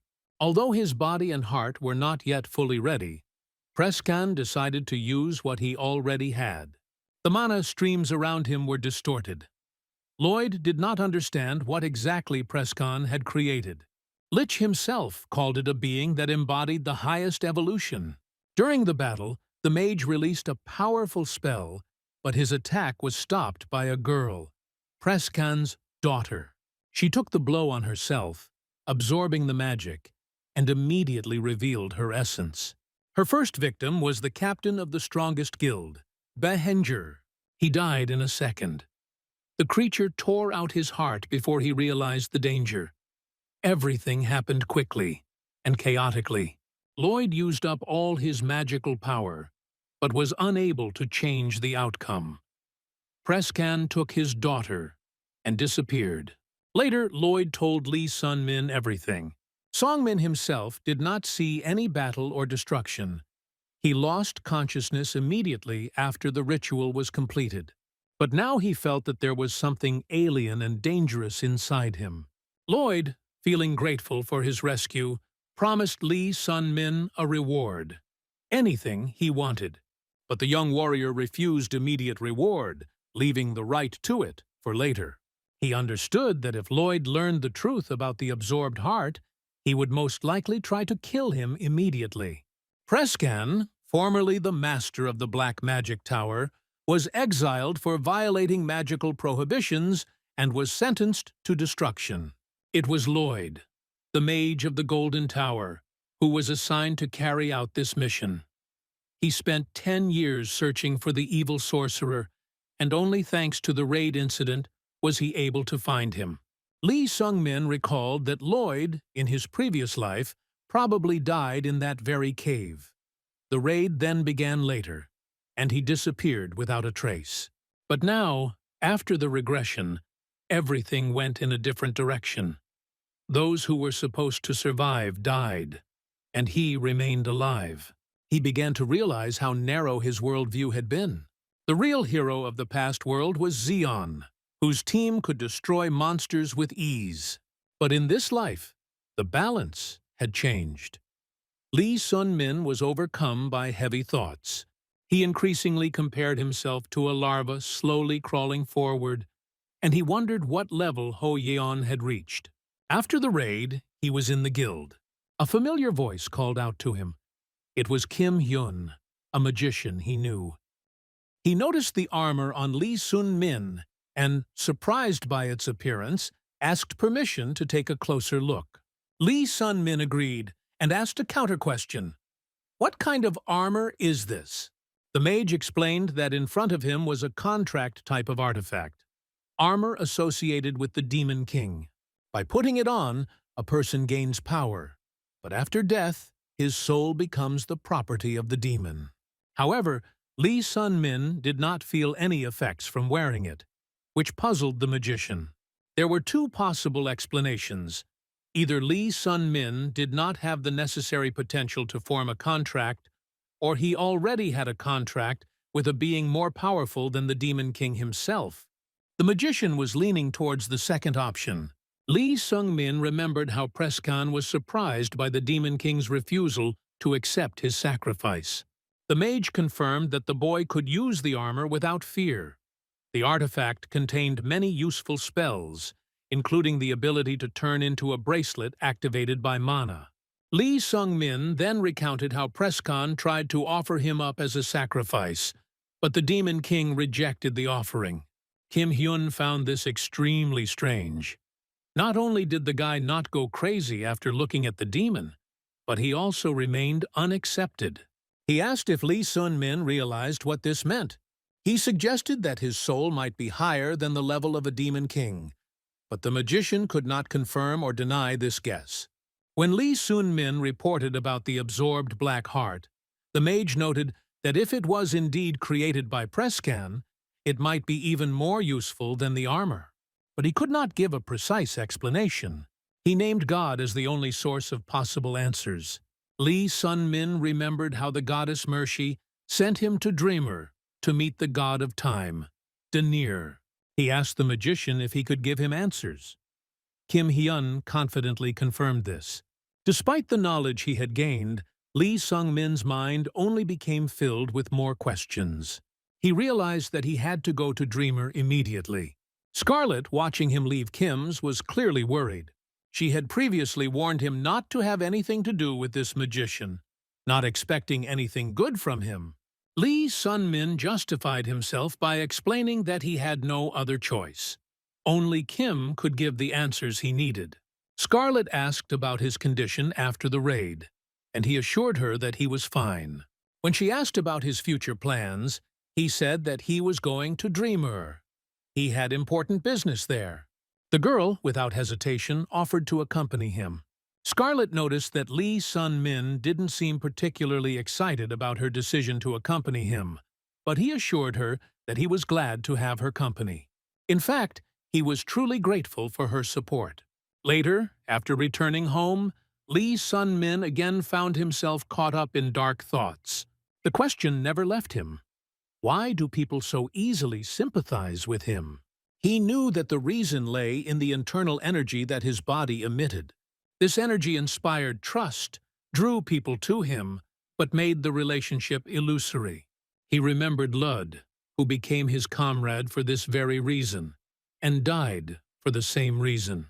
The thought that something like this could happen to Scarlet tormented him. He would not forgive himself for her death. After Xion's death, he searched through his belongings and found many useful items. Among them were 2 magic pills, a small one and a large one, as well as the 100 steps mystical fist technique. At first he decided to use a small pill. Usually, the body only partially absorbs her mana, but this time the energy was completely absorbed. Surprised, he took the larger pill as well, and the result was repeated. Everything was absorbed without a trace. This confirmed his guess. It was the black heart created by the lich that somehow changed his body. After that, he began to study combat techniques. The new strength and knowledge gave him confidence, but the questions kept growing. The next morning he met Scarlet again and informed her that he had changed his plans. He was no longer going to Dreamer. Since the girl needed to go there, he suggested that she go alone. Scarlet asked in surprise where he was heading now. Lee Sun-min replied that his path lay in Bredan. He wanted to return the teaching of the 100 steps of the mystical fist to the monks. Scarlet did not hide her suspicions. Why return such a valuable item if it could be sold profitably? But the guy insisted this was not his path, and he did not want to profit from someone else's property. Hearing this, Scarlet announced that she would go with him. She was burdened by the measured life in one city, and she had long dreamed of traveling. Besides, she enjoyed training in the mountains. Seeing no way to refuse, Lee Sun-min agreed. He thought that her presence would do no harm. However, the calm did not last long. An unfamiliar girl approached them on the street. She claimed that she felt a strange energy from Lee Sung-min. Scarlet and Lee Sun-min himself watched her with interest. There was a sense of wariness in the girl. After meeting him, she felt something inexplicable and wanted to understand who he really was. Not long before, Lich was sitting by the fire with his daughter. He thought about the battle with a powerful mage, in which he barely survived. The only reason for his survival was his own creation. He was saved thanks to the heart he created himself. He tried to give his daughter an order. He told her to return for that very heart that remained in the magic tower. However, the girl did not obey. She ignored his words. But for Lich, it was already an achievement that she at least didn't try to kill him. The girl, driven not by reason but by instincts, headed in a completely different direction. She was drawn by an unknown feeling, and following it, she found herself in front of Lee Sun-min. Without saying a word, she extended her hand to him. Lee Sung-min stood as if spellbound, unable to move. Luckily, Scarlet intervened in time.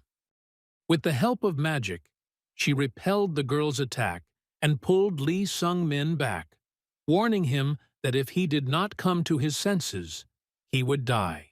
She was wary of who this strange girl was. Lee Sung-min realized at that moment that the chimera in front of him was the one that Lloyd had told him about. Prescan had created it, and now it was here. Perhaps she came to return the Black Heart. He knew that she was the one who killed Zeon without hesitation, and even a mage like Lloyd barely survived after meeting her. Lee Sun-min knew he might not be able to handle it, but he couldn't back down. He had to protect Scarlet. Clutching his spear, he rushed into battle. The girl's attacks were not only powerful, but also unusual. Her blows were stronger than those of the chimera ogres. If it weren't for the energy boosted by the pills, he wouldn't have lasted. Scarlet tried to help. She used fire magic, but it only partially worked.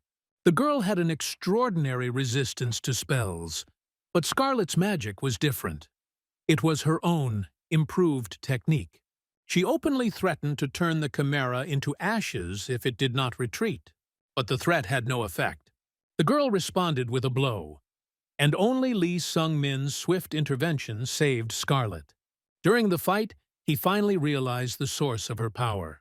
Her technique was the 100 Steps Mystical Fist. He realized that she had gained the ability after taking Zeon's heart. This means that this chimera had the ability to absorb other people's powers. Chimera turned to Lee Sun-min again with the same question. She didn't understand who he was and why he was silent. But instead of answering, he only gripped his spear tighter and rushed into the attack again. His blows became weaker and weaker, and her defense became more and more insurmountable. She effortlessly parried every attempt to inflict damage. Scarlet joined the fight, unleashing a powerful magical volley on her opponent. The spells finally dealt damage to the chimera and temporarily paralyzed it. Scarlet allowed herself to smile. It seemed that victory was near. But suddenly, the girl cut off her legs and immediately restored them, landing on new ones without difficulty. This sight shocked both of them. Before them stood a creature with a monstrous ability to regenerate.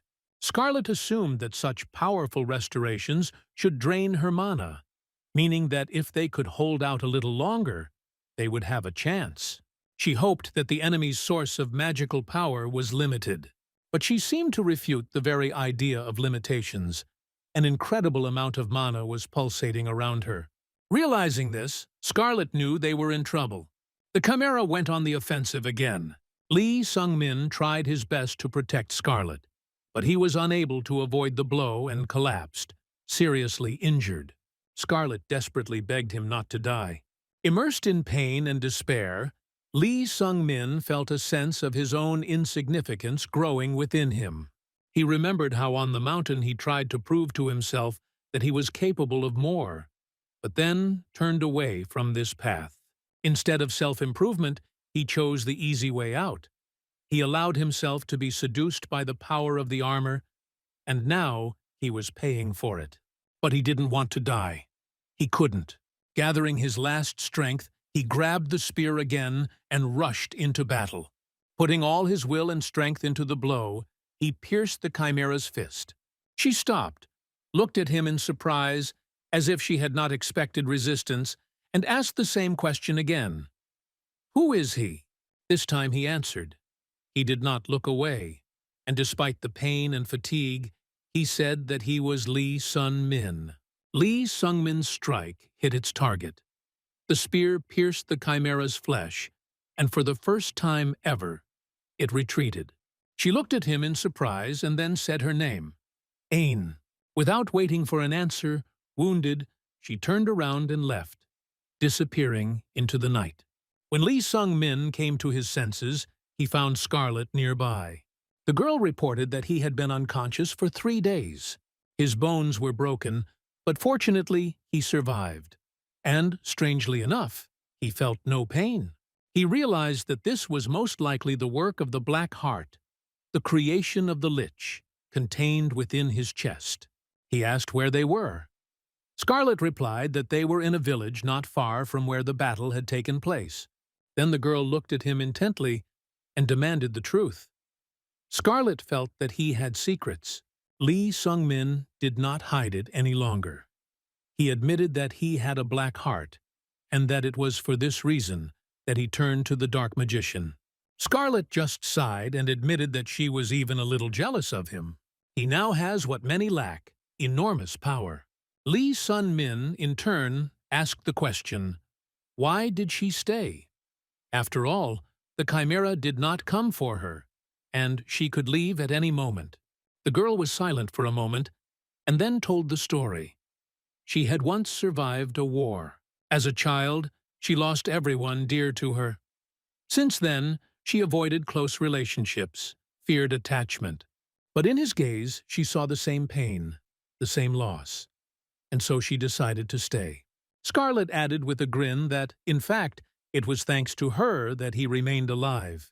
Lee Sung-min had no answer to this. As she left, the girl gave him advice.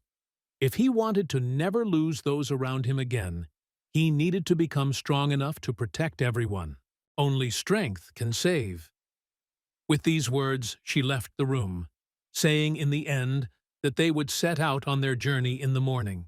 Left alone, Lee Sung-min thought about her words. Become stronger. But he already knew that. Moreover, he had already become one. After all, at the moment when he dealt the final blow to Aina, the spear released a power that had not been in it before. He understood. Thinking about weakness, about guilt, is useless. You need to move forward. You need to continue to grow. Lee Sun-min and Scarlet reached the city of Bredon. While he was wondering whether he should head straight to the Shaolin monastery, Scarlet suggested getting something to eat, and they went into an inn. There they noticed 2 men watching them.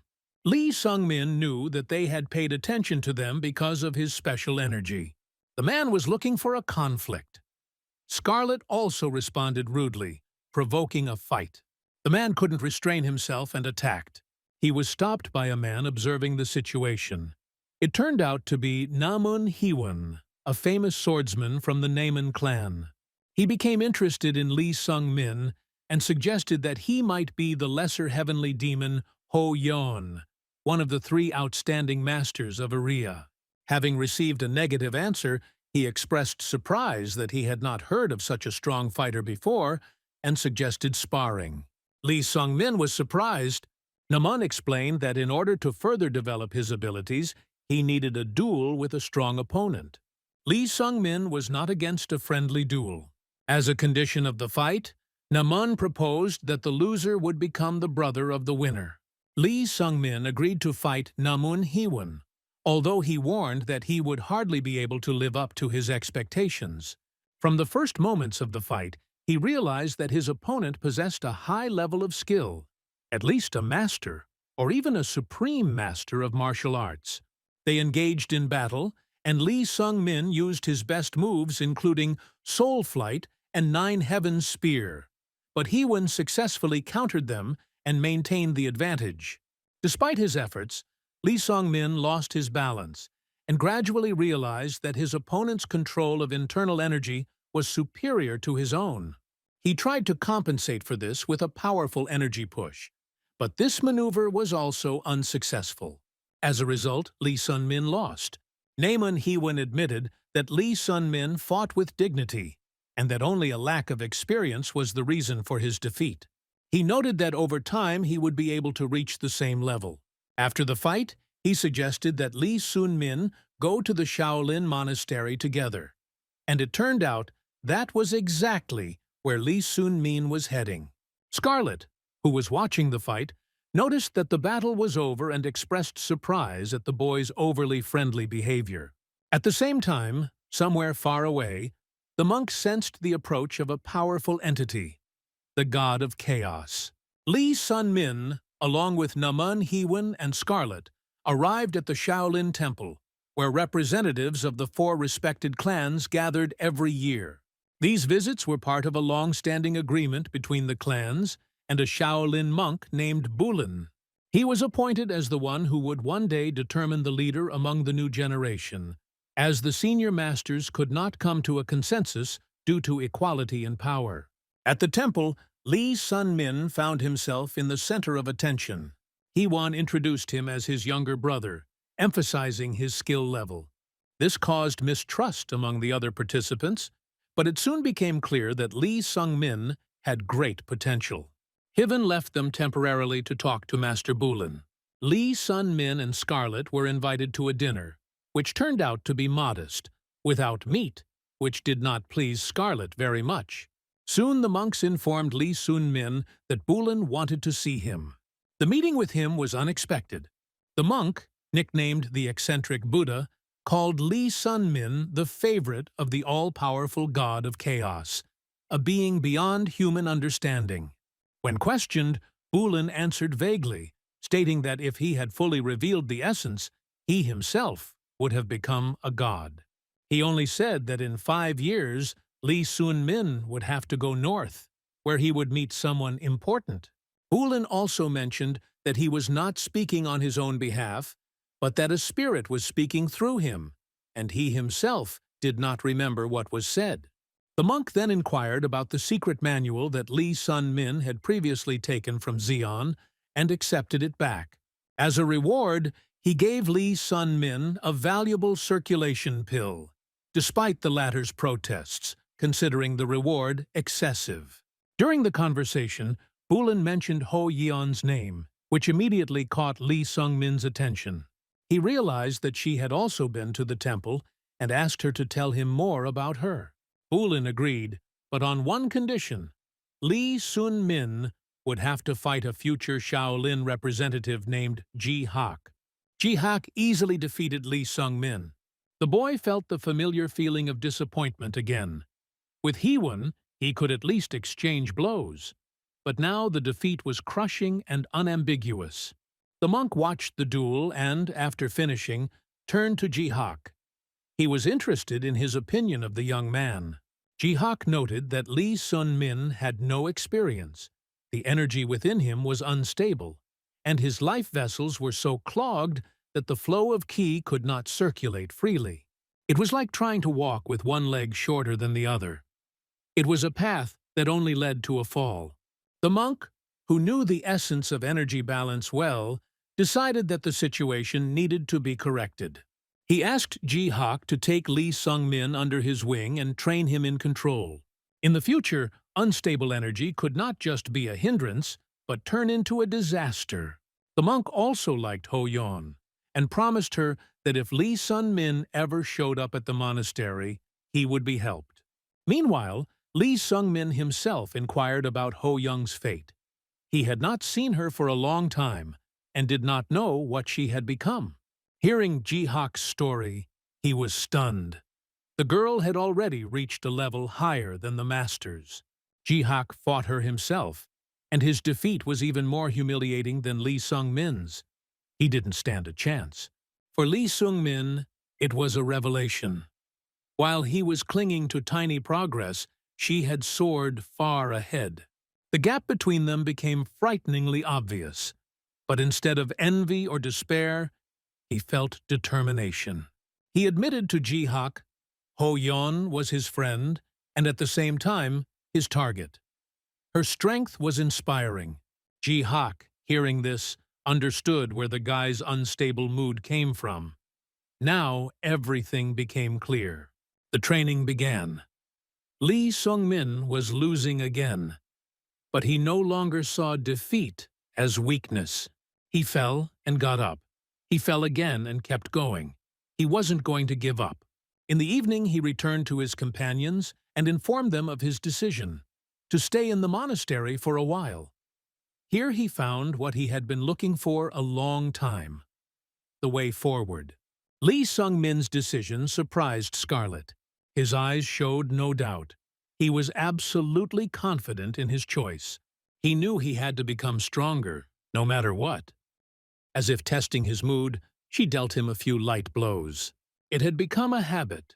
Wherever Lee Sung-min went, no matter how hard he trained, he would return with bruises and abrasions. His path was always accompanied by wounds. Scarlet handed him the bracelet. It was a rare gesture, the first one she had ever given to Baek Sogo. The artifact allowed the signal to be transmitted regardless of distance. She didn't think she would ever give a second one, but now she did just that. Lee Sun-min accepted the gift with gratitude. The next morning, they parted ways. The farewell was difficult, especially with Scarlet. When she was about to leave, Lee Sun-min couldn't bear it any longer and called out to her. The question that had been waiting for an answer for a long time was finally answered. She had known for a long time that this moment would come. At first, she was drawn to him by a strange energy, subtle but persistent. She usually kept her distance from people, but Lee Sung-min was an exception. The time spent together only strengthened her opinion. He turned out to be a devoted, reliable person, rare in his inner purity. She was touched by his humanity, his tenacity, his looks. He was a good friend. And just nice. Before she left, she wished him self-confidence, a confidence that he did not see in himself, but that others saw. Left alone, Lee Sun-min remembered the prophecy. 5 years. That's how much time he had left before meeting the one who would play a key role in his destiny. He knew that in 5 years, Baek Sogo and Ho Yeon would meet in the dungeon, and that she, like in her previous life, would die at Ho Yeon's hands. Preventing this was a matter of honor and purpose. Having decided that Baek Sogo was the important person, he rejected the easy way out. The spear, the armor, even the monk's pill. He left all of it behind. Now he wanted to go his own way without external help, without support, relying only on himself. When he showed up for training again, Ji-hak immediately noticed the lack of armor. The guy had chosen the hard way. All that mattered now was the heart. It was there that true strength was born and concentrated. The teacher was going to reveal to him the essence of Shaolin, not in words, but in deeds, in pain and overcoming. But even now, despite his concentration, a quiet chirping continued to sound in Lee Sung-min's mind, obsessive, as if it had become ingrained in his mind. The cicadas, deep in my head, did not stop. The training sessions followed one after another. Over time, Ji-hak increasingly realized that Lee Sung-min's level of skill and combat experience left much to be desired. He advised the young man to pay attention to this particular aspect. Not only the body, but also the consciousness that controlled the technology. Lee Sung-min once asked himself out loud, "Can a larva ever fly?" There was uncertainty inside him, but Ji-hak did not dispel it with pompous words. He simply said, "If you can fly, fly. If you can't, walk. If that's out of reach, crawl. And if you can't even crawl, crawl anyway. And try again." Ji-hak himself once considered himself gifted. But meeting Ho Yeon changed a lot. He realized that despite his efforts, he had never learned to fly. He realized how wrong he had been in assessing his own capabilities. The days passed, and the training continued. Lee Sung-min began to compare, unwittingly but honestly. Ji-hak turned out to be a much better teacher than Ho Yeon or Baek Sogo. Both were natural-born warriors and could not understand what it meant to fight with their own bodies that had no natural gift. Their instructions were superficial. They failed to transmit the technique because they did not know what it was like to learn from scratch. For them, everything was simple, too simple. When Ji-hak asked why he put off mastering one of the most difficult techniques for so long, Lee Sung-min replied, he concentrated on the basics. He was not ready. This technique seemed beyond his reach, and he left it for later. But Ji-hak saw it differently. For this technique, masters were ready to give their souls. Its value could not be measured by mere effort. It was the key to understanding oneself and the path forward. Time passed. Months followed one another, and during all this time, Lee Sung-min was never able to defeat his mentor. But he did not retreat. He sat on the top of the mountain and continued his meditative practice, clearing his consciousness, listening to his body, observing the changes. Bulin, one of the senior monks, approached him. He noticed the changes. Lee Sun-min did not feel them in himself, but the master claimed that changes had occurred. Bulin asked what the young man now desired. The answer was simple and clear: to take off, to fly over the whole world and see it in its entirety, without obstacles. The monk nodded silently. He understood. Now the student was ready for the next stage. He had learned to crawl. It was time to learn to walk. Time moved forward inexorably. Lee Sung-min turned 20. He still trained hard with jihak, overcoming his weaknesses every day. But one day, during a short break, he couldn't help asking a question. Why does jihak continue to train with him when he could train with someone equal to him and achieve much more? The answer was simple and calm. That was the essence of Shaolin. Techniques had to be honed to the limit, and every student was an opportunity to grow, no matter how strong they were. Then Lee Sun-min realized that his doubt had returned. All this time it lived inside, making him feel like a stranger among those who treated him warmly. He couldn't understand why people were genuinely drawn to him, what made them open up. He decided to talk to Monk Bulin again. He had once asked about the feelings that people experience when they first meet him, but then the monk avoided answering. Now he was ready to ask the question differently. He asked, "What was the first impression?" Bulin did not answer immediately. He wondered why the young man had not asked this question earlier. Lee Sun-min admitted that he simply lacked courage, but now the fear has subsided. The monk explained that the first impression really did win people over. It was part of his blessing, but everything that happened after that depended only on Lee Sun-min himself. People stayed close, not because of his gift, but because of who he became. And that meant that the relationships he built were real. Not a single smile, not a single handshake, not a single word of support was fake. Bulin offered him a choice: remove part of the blessing, remove this effect, and allow people to perceive it without any influence. Lee Sun-min agreed. He wanted to go through life honestly, without false sympathy or magic that attracted attention. A little time passed. His elder brother visited him. He was surprised to see how much stronger Lee Sun-min had become. As a joke, a friend complained about his failures in love. The girl he liked got married, and now all his time was spent on training. He asked how Lee Sung-min had changed during this time and whether he liked his current training. Lee Sung-min replied that he felt he was in the right place.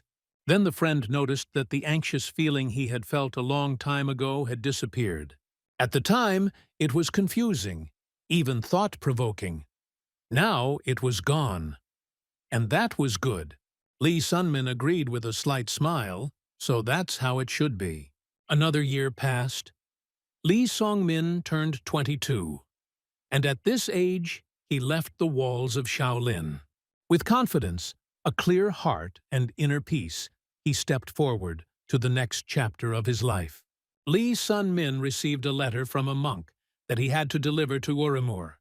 He went there alone, without companions. He also intended to acquire information about the people with whom he had a past connection: Baek Sogu, Dokbi, and Ho Yeon. It turned out that Baek Sogu gained wide popularity due to her selfless help to those in need. She was respected and loved for both her strength and her kindness. Dokbi, on the other hand, had been busy pursuing influential sects and was currently heading towards MANHUA in Dreimur, which meant a potential meeting. As for Ho Yeon, she united around herself a group of masters of the highest arts. Her informal approach, strength, and charisma inspired not only admiration, but also fear. Now, She and her comrades were heading to the bloody heavenly demon's territory to fight him. Despite Neville's opinion that the blood demon would emerge victorious, Lee Sung-min was certain of the opposite. He believed that Ho Yeon would be the winner. Thoughts about her occupied more and more of his mind. She changed, became even stronger and more beautiful. He wanted to be there, to help, but he knew that their meeting should take place in 2 years. In the meantime, he could not be distracted from his own goals. Meanwhile, Ho Yeon thought about Lee Sung-min more and more often. She missed him, but she didn't allow herself to be weak. Within her circle, she maintained independence and renounced formal power, considering all who went with her as free allies, not subordinates. When the moment came to confront the bloody heavenly demon, she remained calm and confident. Lee Sung-min came to Manhwa to deliver an important message from Master Bulin. At the entrance to the sect, he was stopped by guards, but after learning the purpose of his visit, they let him inside. There he was unexpectedly met by Dokbi-jun, who was surprised by such an unexpected meeting. Lee Sun-min noted that on the mountain, during the previous tests, he was blind and could not see him, but Dokbi replied that he recognized him by his internal energy. He also asked not to delay so that Lee Sun-min would not witness further events. In the main hall, Lee Sun-min handed over the letter to Sung-ha, the leader of the sect. In the message, Bulin refused to accept the proposed position. Sung-ha had expected this answer. He then asked how Lee Sung-min knew about the phantom sword. Lee Sung-min replied that they had clashed in the past. Previously, Dokbi expressed his desire to fight Sung-ha. However, Sung-ha refused.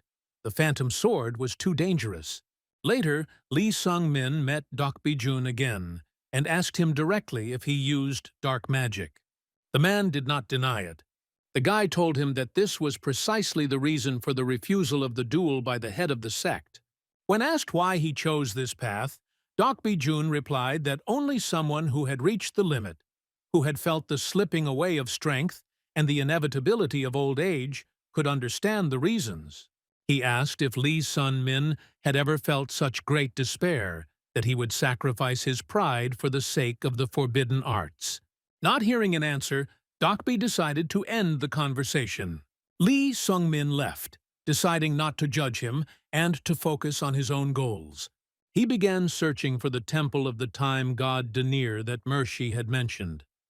When he found the hut, he knew that this was the place. There, Denir himself was waiting for him, immediately determining that Lee Sun-min was a man who had come through time. God wondered why Mershi had sent him, the one who was so problematic and disruptive to the flow of the world. He asked Lee Sun-min a question. Was he really repeating the path of his previous life? The same actions, the same meetings, the same food and daily routine? God explained that even the slightest changes caused by his existence had already begun to distort the course of history. So, Ho Yeon stopped pretending to be a man and came into conflict with the bloody sky demon precisely because of Lee Sung-min's intervention. His presence changes the structure of the world, and these changes will only intensify in the future. Lee Sun-min tried to argue with the god of time. He said that he had not chosen the path of regression, that he did not know why he had ended up here, who was behind it, and that everything that had clung to him had not happened by his will. He asked Denir if he knew what exactly had happened to him, but even God could not answer. He admitted that he was not omniscient and not immortal. Suddenly, Denir became alert. He sensed the apostle's approach and asked Lee Sung-min if he could sense it. He saw a familiar energy, the same as when someone was trying to tell him something important. The god of time firmly stated that no one, neither gods nor mortals, would give Yi Sun-min an answer to his questions. After that, he ordered him to leave. Before leaving, Lee Sun-min asked where to look for answers. Denir named a name, Enverus, the only person who, like Lee Sun-min, had a broken cause and effect relationship. He was the one who perhaps knew something more. When Lee Sung-min inquired about the test, Denier replied that even fighters much stronger than him could not pass it. Those who tried it lost their minds. These trials were on a completely different level than the ones he had gone through on Mount Mercy. So God saw no point in allowing the boy to participate in them. He told Lee Sun-min to spend the night and come back if he became tired of life. Lee Sung-min went to the village and soon learned the terrible news. Dokbi-jun had killed Sung-ha, the head of the sect. In his past life, this fight never happened at all. So it was the changes caused by his actions that caused the fight and death. The guy realized that he had become a catalyst for the tragedy. And, as part of this chain, he could not escape responsibility. He went to Manhwa, but his path was blocked. The guards recognized him as an acquaintance of Dokbi-jun and, believing him to be involved, turned against him. Lee Sung-min realized that he had to pay for distorting the course of the world. He was already preparing for battle. But suddenly, Kim Hyun appeared, someone Lee Sun-min didn't expect to see here. Kim Hyun asked what was going on. He was told that Lee Sung-min was related to Dokbi-jun. Despite this, Kim Hyun allowed him to pass, warning him that if he ended up on the side of the traitor, he would kill him without hesitation. When Lee Sung-min asked what happened, Kim Hyun answered briefly and anxiously that there was magic involved. Lee Sun-min looked at the bodies of the dead with concern. They looked dried out, as if all the life force had been sucked out of them. Kim Hyun explained that the cause was the energy absorption technique, a form of magic in which the victim's life force is transferred to the attacker.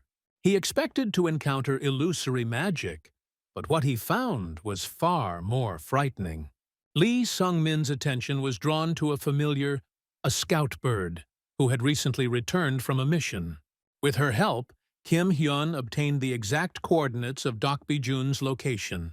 Despite the danger, he decided to let Lee Sun-min meet him first. The reason for this decision was the certainty that any other fighters sent to Dokbi would inevitably die, and the magician would only become stronger by absorbing their energy. In addition, Kim Hyun was curious about how their meeting would affect the already unstable flow of destiny. As he walked towards the meeting place, Lee Sung-min recalled the past. Once upon a time on the mountain, he was weaker and inexperienced. Now he had gained power, but he doubted if it was enough to stop Dokbi. The latter was waiting for him. He was not at all surprised by Lee Sun-min's arrival. It soon became clear that it was after their first meeting that Dokbi decided to fight Sung-ha, realizing that he had only been avoiding combat because of his connection to magic. The battle took place, and the head of the sect fell in a fair fight. Lee Sung-min felt a deep sense of guilt. He realized that it was his intervention that changed the course of events, and everything that happened was, albeit indirectly, his fault. However, Dokbi claimed that he made the decisions himself. Despite this, Lee Sung-min felt responsible for what happened and could not shrug it off. He activated the signal, previously agreed upon with Kim Hyun, to send reinforcements. He himself prepared to fight, realizing that his main task was to gain time. In the battle, he saw clearly for the first time that Dokbi-jun was no longer human. He had been possessed by a creature that radiated darkness. He was now a vampire.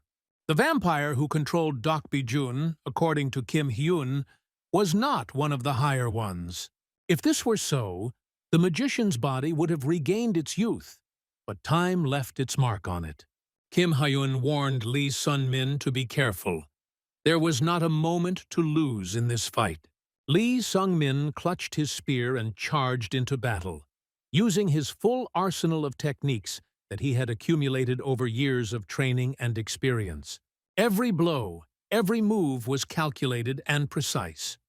He fought with all his might, using advanced techniques to defeat the enemy.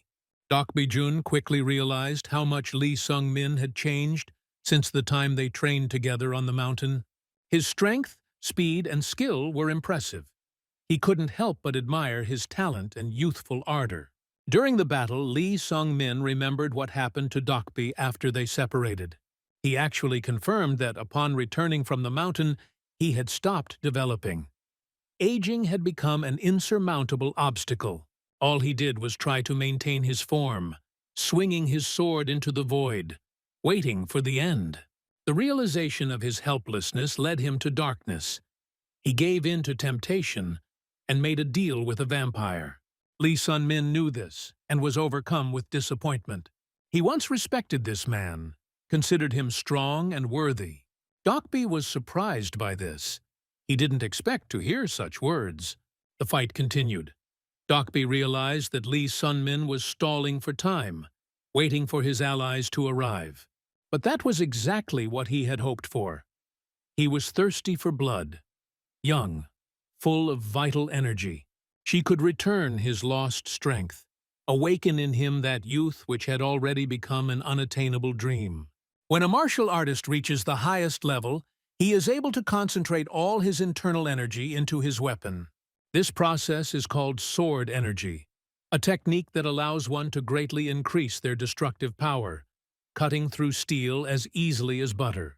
Later, as skill increases, this energy can be shaped to create enhanced sword energy.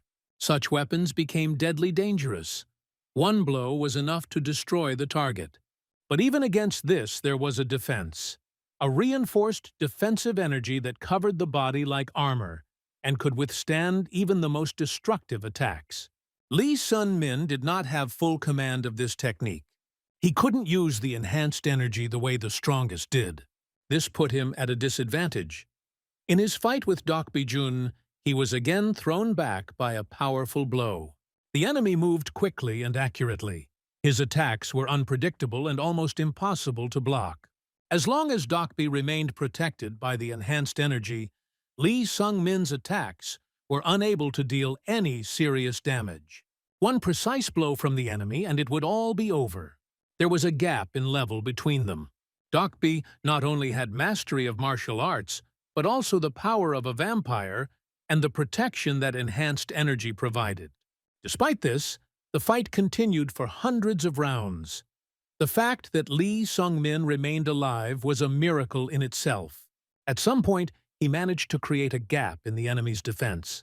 His spear rushed forward, and in that instant, which lasted less than 1/10 of a second, he found himself vulnerable. The sword demon, capable of delivering a fatal blow, suddenly stopped. He had missed his chance by deliberately giving up victory. Lee Sung-min realized that it was an act of mercy. 4 years of intensive training, fights with jihad, and Shaolin practice strengthened his fighting skills.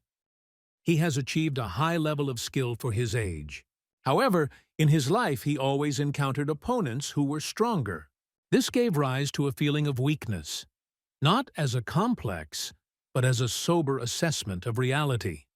He really was giving in. For the sword demon, fighting him became entertainment, a game. But for Lee Sun-min, it was the meaning of his whole life. He did not want to be weak. Grabbing his spear, he charged again, driven not by the desire to win, but by the desire not to feel ashamed. His spear flew across the battlefield and, despite the enemy's raised sword, pierced the enemy's body. Dokbi didn't expect the blow. He froze in surprise, and Lee Sung-min, having let go of the spear, barely comprehended what had happened. At that moment, something inside him was released. His mind switched off, and his body itself directed the energy. His strike was as silent as the wind, but deadly accurate. The spear easily broke through the enemy's reinforced defense and pierced the body. Dokbi realized that he would not survive. His vital meridians were destroyed. His energy was rapidly leaving him. He admitted that this strike was even more perfect than the attacks of the great Sung Ha. He felt envy for the skill, for the talent, for the fact that Lee Sung-min managed to become like this. Pulling the spear out of his body, he gathered the last remnants of his inner strength. He wanted to see once again what this young man was capable of, what skill he could show in return. he wanted to die in battle, with dignity. Lee Sun-min could retreat. His opponent was doomed anyway. But in Dokbi's last look, he caught not malice, not rage, but a passion for power, an insatiable thirst to become better. He saw a man in him, not a monster. And so he decided to give him a final fight, fair and worthy. When it was all over and Dokbi fell lifeless, Lee Sung-min heard a familiar voice. Baek Sogo ran towards him. About 5 years had passed since their last meeting, and Baek Sogo was surprised to see how much Lee Sung-min had changed. He became different, not only externally, but also internally. She said that she arrived immediately after she heard about Dokbi Jun. She had been watching the battle all this time, but she did not intervene, even when Lee Sung-min was being defeated. Something inside her was holding her back, not allowing her to intervene. Lee Sun-min did not feel resentment. Everything ended well. That was enough. Baek Sogo collected some flowers and placed them on Dokbi Jun's body. Then she closed his eyes, giving him his final peace. He could finally leave without regrets. She admitted that she had arrived on behalf of her organization. Her task was to stop Dokbi Jun, but since Lee Sung-min did it, her mission here is complete. All she had to do was return to her main goal. As she was about to leave, Lee Sung-min asked about her next task. Baek Sogo confessed that she is now pursuing Ho Yeon, the little heavenly demon. Lee Sung-min knew how this would end. This chase was doomed, and she would most likely die. But he couldn't convince her otherwise. Realizing that words couldn't stop her, he realized that he had only one path left. Meanwhile, the news of the hero who had slain the master vampire on the night of the full moon spread rapidly. They talked about how he defeated a powerful fighter who not only had fighting skills, but also vampire powers. People called him Demon Spear. With this name, Lee Sung-min went to Danir. The god of time did not expect to see him. He reminded him that his trials were driving people crazy. But Lee Sun-min had already made his decision. He interrupted Danir and demanded that he give him what he came for. Lee Sun-min had no intention of retreating. He insisted on the test with firm determination, despite warnings. Danir, reluctantly agreeing, granted his demand, but on his own terms. They moved into Lee Sun-min's consciousness, into a closed dimension where the test was to take place. There were no external forces, support, or concessions here. Everything depended only on himself. Danir set down the hourglass and explained the rules. Until the last sand fell, Lee Sun-min would have to remain inside this world, and the countdown was 100 years. He also added that if he wanted, he could turn the clock back and stay for another 200 years. Next time, for 300, and so on. At parting, Danir admitted with a slight grin that not everything was so bad. Out of 10 who had walked this path, only 3 had died. The rest just went crazy. Wishing them luck, he disappeared. At first, Lee Sung-min did not feel any discomfort. He felt no pain, no cold, no fatigue. Everything seemed easy. But gradually this emptiness began to eat away at him from within. He even missed pain and hunger.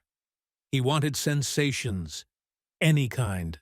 He beat himself, hoping to feel something, but there was no way to hurt himself here. Even pain was meaningless.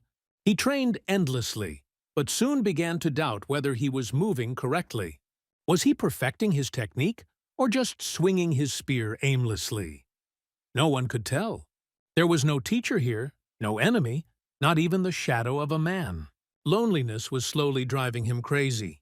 He began to count the time, hoping that at least a little had passed. But, looking at the hourglass, he realized not a single grain of sand had fallen yet. Meanwhile, Danir watched him. He was used to the outcome, to bodies broken by the void. He was almost ready to add another victim to his list. But suddenly, something unexpected caught his attention. and it surprised him. Time flowed differently in the world of reason.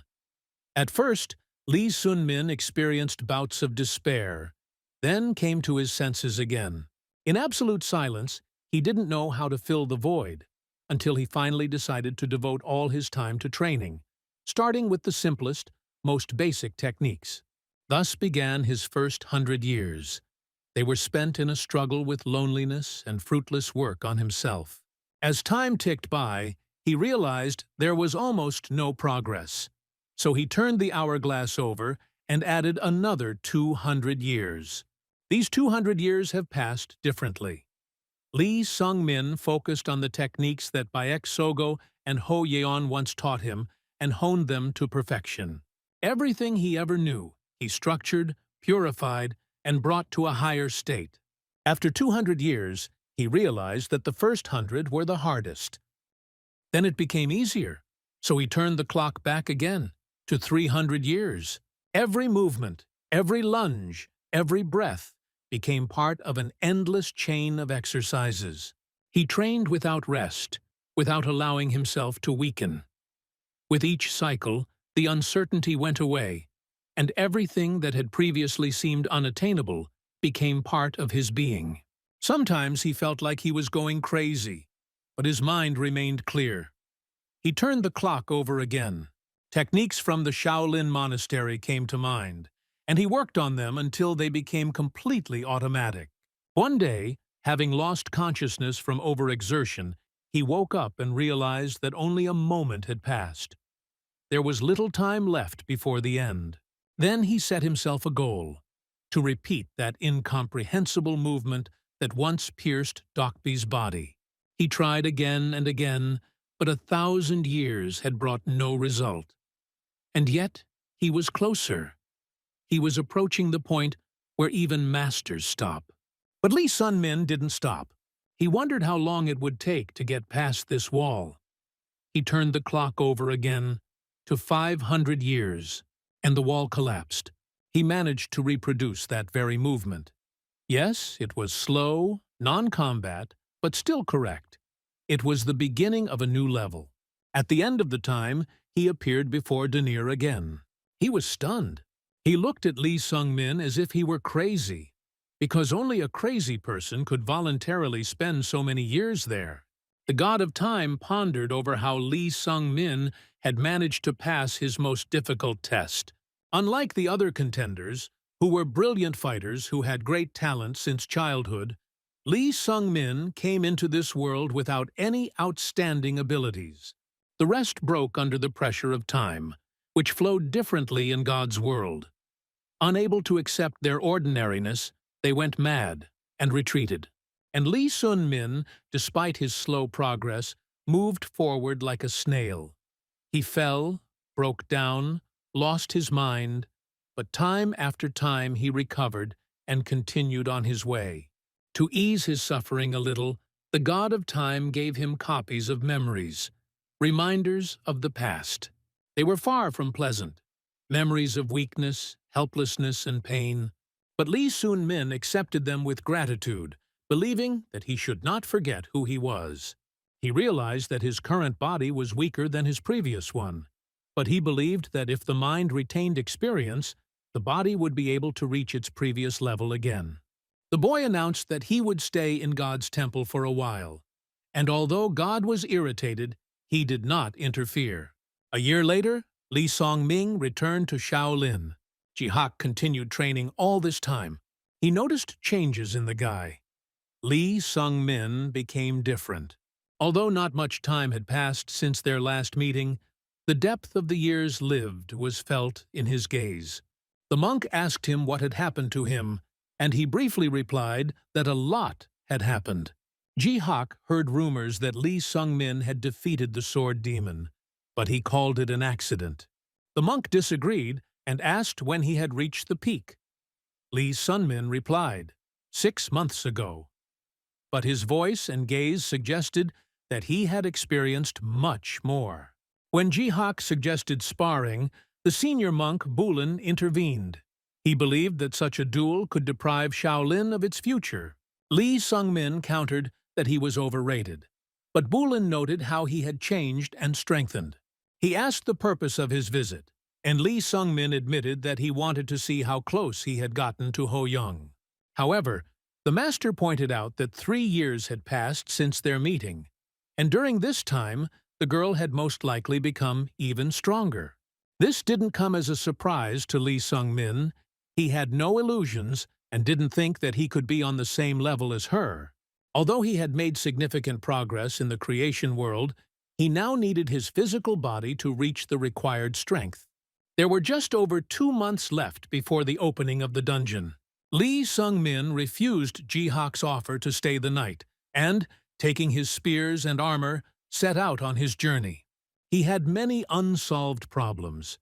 He wanted to learn more about the black heart in his body, prevent Bayek Sogo from dying in the dungeon, and find Enverus, the man Denir had mentioned.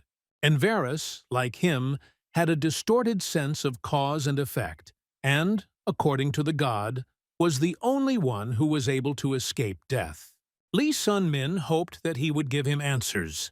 He had previously acquired information from the Erebus Guild about a merchant with that name who had allegedly been seen in a forest filled with monsters. This forest was dangerous and avoided by people because of the ghostly screams that destroyed the mind. The chances that an ordinary person could survive there were negligible. When Lee Sun-min entered the forest, he heard these cries, but after 2,100 years in the realm of consciousness, they had no effect on him. He felt a presence behind him and, while fighting the forest monsters, he noticed that he was being watched. Strangers could not understand who he was, because he easily dealt with monsters without emitting the slightest sign of demonic energy.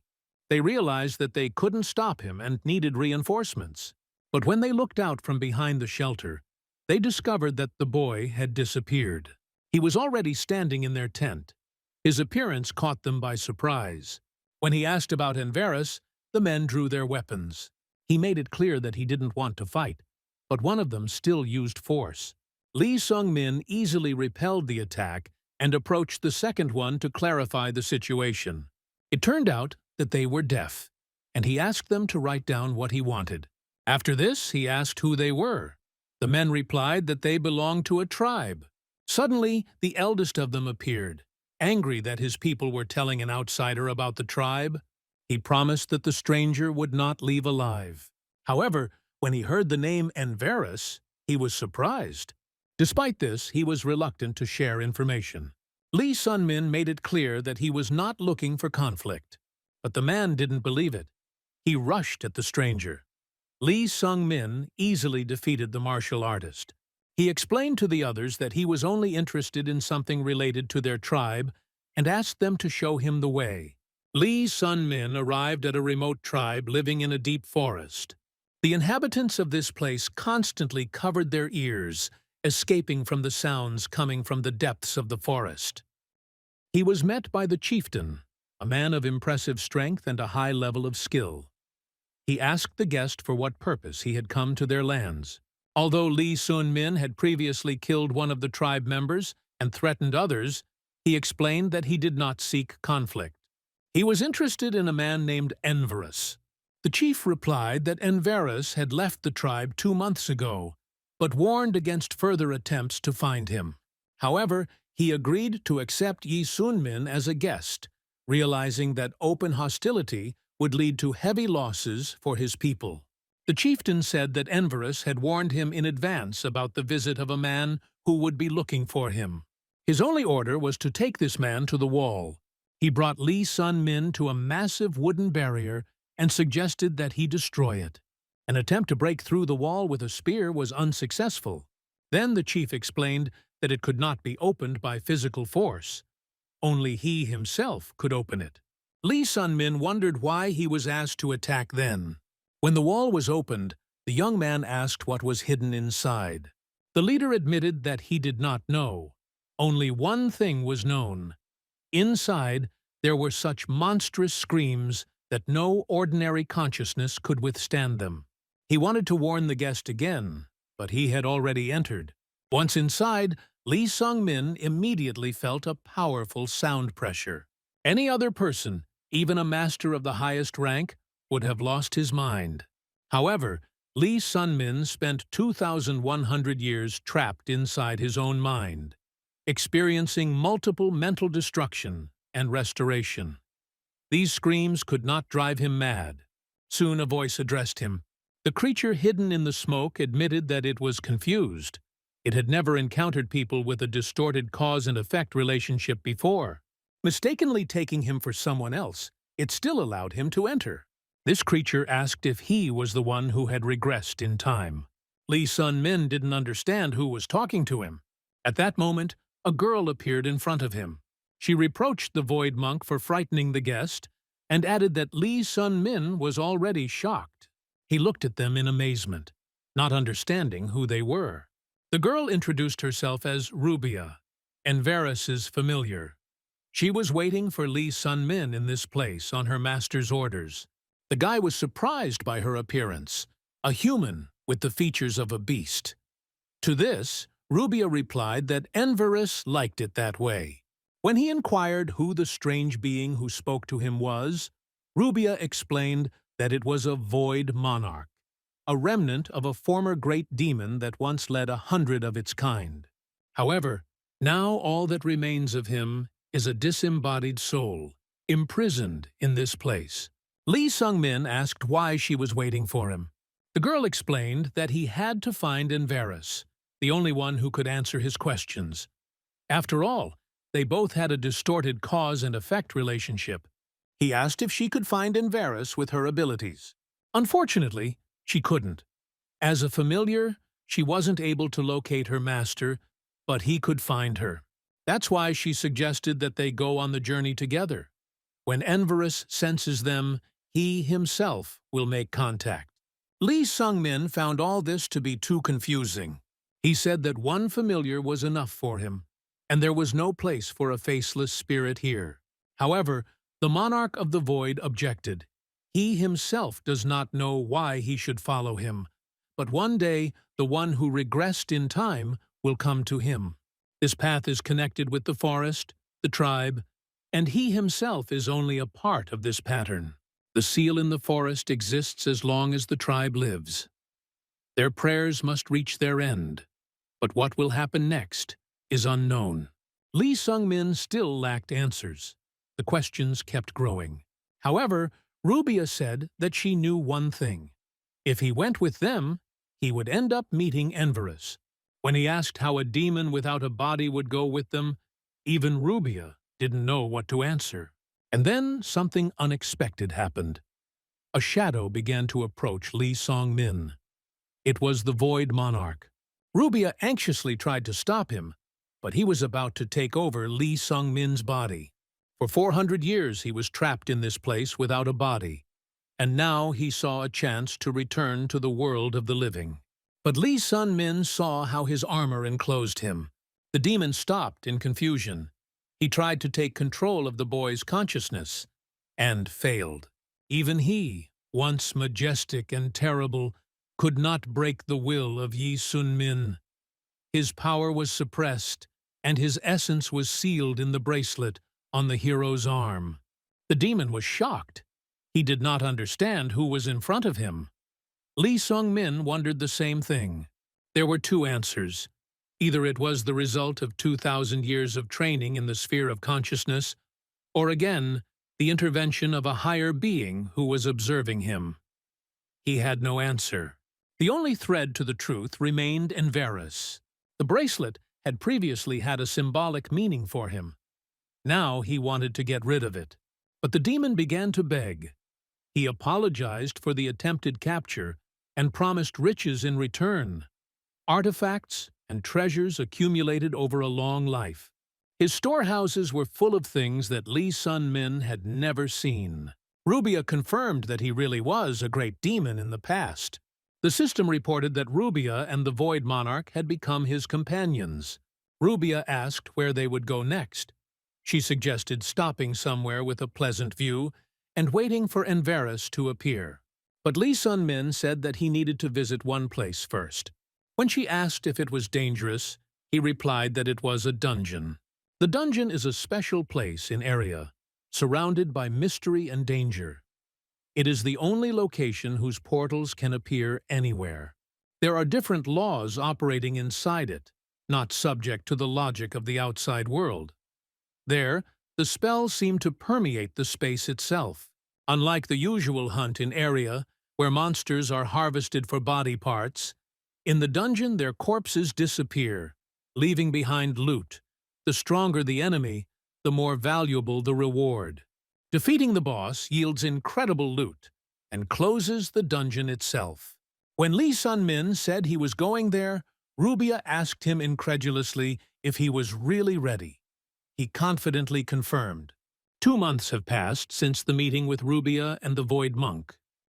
Thanks to Erebus, he found out the exact location of the dungeon. It was only the second one in his life, but the first one gave him the regression stone. He remembered the crimson stone, the entrance to the dungeon dimension.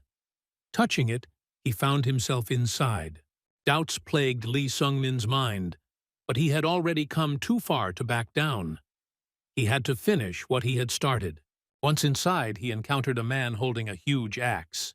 He asked who he was, and, recognizing him as Demon Spear, the slayer of the sword demon, he narrowed his eyes. Lee Sun-min found the nickname unpleasant, but he didn't object. The man introduced himself as Grismo. Lee Sung-min knew him from his previous life.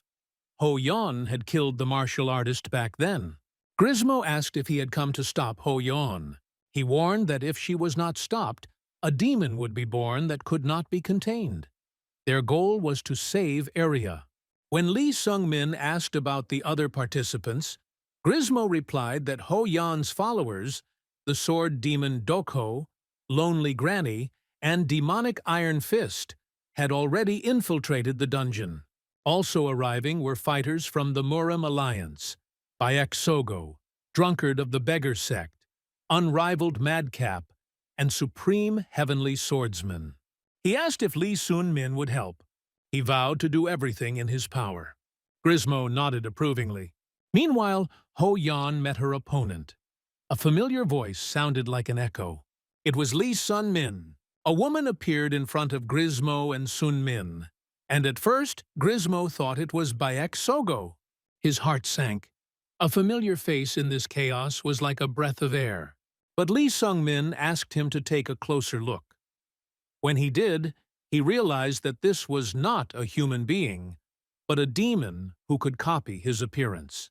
And not only the looks, he also inherited the skills of the real Bayek Sogo. The battle broke out instantly. The demon rushed towards Lee Sung-min and Grismo, delivering furious blows. But Lee Sun-min defeated him. Meanwhile, deep in the dungeon, another warrior encountered a copy of Ho Yeon. He knew he would lose, but he still rushed into battle. Duty did not allow him to retreat. Meanwhile, Ho Yeon defeated Lee Sung-min in a fight. She was glad that it wasn't the real him.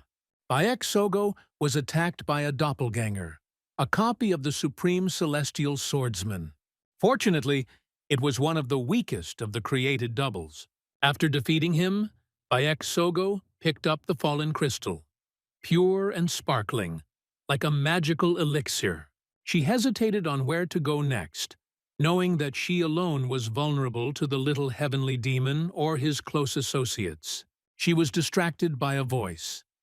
Doko and Iron Fist, Ho Yeon's loyal followers, appeared before her. They saw that she was alone. Meanwhile, Lee Sung-min studied the crystal he had extracted from Bayek Sogo's doppelganger's body. The demon contained within his armor responded in surprise. He sensed something exceptional in Lee Sung-min's heart. Never before had he seen such an exceptional heart. They continued on their way. Soon they came across a wounded man. It was Che-gul. He immediately recognized Grismo and, fearing that he was a double, tensed up. But he quickly calmed down. Lee Sung-min remembered that Che-gul was one of the 3 rising stars of the Orthodox sect, just like Ji-hak. They asked him about the wound, and he explained that he had encountered a copy of the Doko sword demon on his way, which he had been unable to dodge. The boys gave him a healing potion. Chae-gul said that he had heard about Lee Sung-min. Baek Sogo had mentioned him. He realized that he was helping because he cared about her. Chae-gul asked Lee Sung-min what his relationship was to her. The answer was simple: a close friend. There was tension between the men, which was broken by lonely Granny. She asked with a smile if she could join them. Grismo recognized her as Lonely Granny, one of the strongest warriors and a follower of Ho Yeon. At this point, Rubia reported that she had finished analyzing the dungeon. She showed the map. The blue icon was Lee Sun-min, the yellow ones were other people, and the red ones were monsters. Lee Song-min noticed that 3 yellow dots were moving rapidly. There was a battle going on somewhere beyond the wall. He thought, what if it's Baek Sogo? What if she's in danger?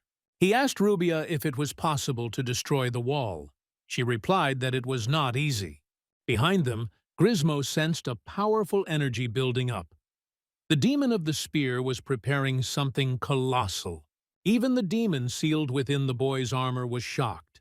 Such techniques were beyond the capabilities of those at Lee Sung-min's level. However, the young man concentrated and used all his energy. He moved through the wall and stood between Baek Sogo and her enemies. Lee Sung-min prepared for battle. His sudden appearance surprised his opponents. Baek Sogo didn't expect that he had become so strong in such a short time. Only a year had passed since their last meeting, but the young man had significantly improved in skill and confidence. The opponents split up. One went to Baek Sogo, the other attacked Lee Sung-min, believing that he could easily deal with the young fighter. However, before the battle began, Lee Sun-min took half of the energy pill he received from the monk and quickly restored most of his internal energy. While fighting, he demonstrated outstanding skill with the spear. Despite his young age, his technique was impeccable, and his opponent began to understand that if he dragged out the fight, he could lose. He was in a hurry to win and join Ho Yeon, unaware that she was Lee Sung-min's friend. The enemy did not know that Song-min himself had mastered her technique and that only she herself could defeat him. Suddenly, a figure resembling Ho Yeon appeared. The men thought that it was their mistress. However, the double killed one of them instantly. Not knowing that it was just a double, the second man attacked her. One was instantly killed, the second fell right after, unable to even come close to victory. Lee Sung-min quickly assessed the situation. He realized that he couldn't defeat Ho Yeon's double on his own. Leaving Baek Sogo a chance to escape through the hole in the wall, he ordered her to go get reinforcements. She hesitated, but Lee Sun-min knew that she was the faster of the two, and he had no choice but to stand firm and hope that help would arrive in time. In his past life, Lee Sung-min remembered how after leaving the dungeon, Ho Yeon declared that everyone was dead. Then everyone decided that she was the one who was responsible for their deaths. But now he understood the truth. It was not she who was guilty, but her double. This monster stood before him, and he wondered if he had even the slightest chance of winning. There were about 5 minutes left before help arrived, but he didn't know if that would change the outcome. Doubts tormented him. Would they be able to defeat the double even together? He noticed that his opponent skillfully used the cloth falling from his shoulders as a weapon, striking with precise force and in vulnerable places. Lee Sung-min remembered Ho Yeon's instructions: how to fight when you are weaker, how to use experience against strength. Now his physical body was weaker, but his mind and experience were to become a weapon. He attacked, but the double parried all the blows, using a variety of techniques. The demon inside the armor spoke, and Lee Sung-min finally realized that the real Ho Yeon had fought using her inner strength, without using her hand and foot techniques, and this double used everything at once. This meant only one thing: he considered Lee Sun-min a dangerous opponent. At that moment, he mentally ordered Baek Sogo not to return. He understood that if she returned, she would die. Meanwhile, Bayek Sogo reached her allies. She begged them to come to her aid, but they were exhausted after fighting the monster. Realizing that she couldn't wait, she decided to go alone. However, Chi Gul stabbed her from behind, knocking her out. He explained to Grismo that if they went there now, they would all die. To fight such an enemy, they needed power that they did not have. Grismo asked what to do now. They couldn't leave the dungeon without defeating the boss. Then Chigul said that he had the scroll that he had taken from Lonely Granny. He hoped that it contained a plan to escape from the dungeon. Lee Sung-min barely blocked a powerful blow from Ho Yeon's double. The enemy's strength grew, and even the help of the armored demon did not make the situation any easier. Each blow became harder and harder, and the defense required the utmost concentration. The demon insisted that Lee Sung-min pull himself together, otherwise they would both meet death here. He reminded that if Lee Sun-min fell, then he, a demon, would also remain imprisoned in this place forever. Lee Sung-min thought about Bayek Sogo, who still hadn't returned. He felt that something had happened to her. She would not have left him without a reason. The demon blamed the girl for what was happening, claiming that it was because of her that they were here. But Lee Sun-min was ready to fight, even if it meant sacrificing himself. He remembered how she had saved him on Mount Marshi, and he knew that without her, he would already be dead. The monarch, seeing the boy's determination, decided to intervene. He allowed the power within him to awaken and passed it on to Lee Sung-min. Energy pierced the young man's body. The wounds began to heal, and a power he had never felt before spread inside him. The demon showed him the power of a true chaos god, and this strengthened Lee Sung-min's resolve. Ho Yeon's double watched carefully, realizing that he now had a worthy opponent in front of him. Lee Sun-min felt his meridians filling with power. The demon offered to take control of the body, but the boy refused. He wanted to fight himself, asking only for strength. Although the demon doubted that he could handle it, he still obeyed. Even though Lee Sun-min's body was weak, his consciousness and will were at a level capable of handling the highest techniques. Soon the battle turned to the offensive. Lee Sun-min's spear flared with wild energy.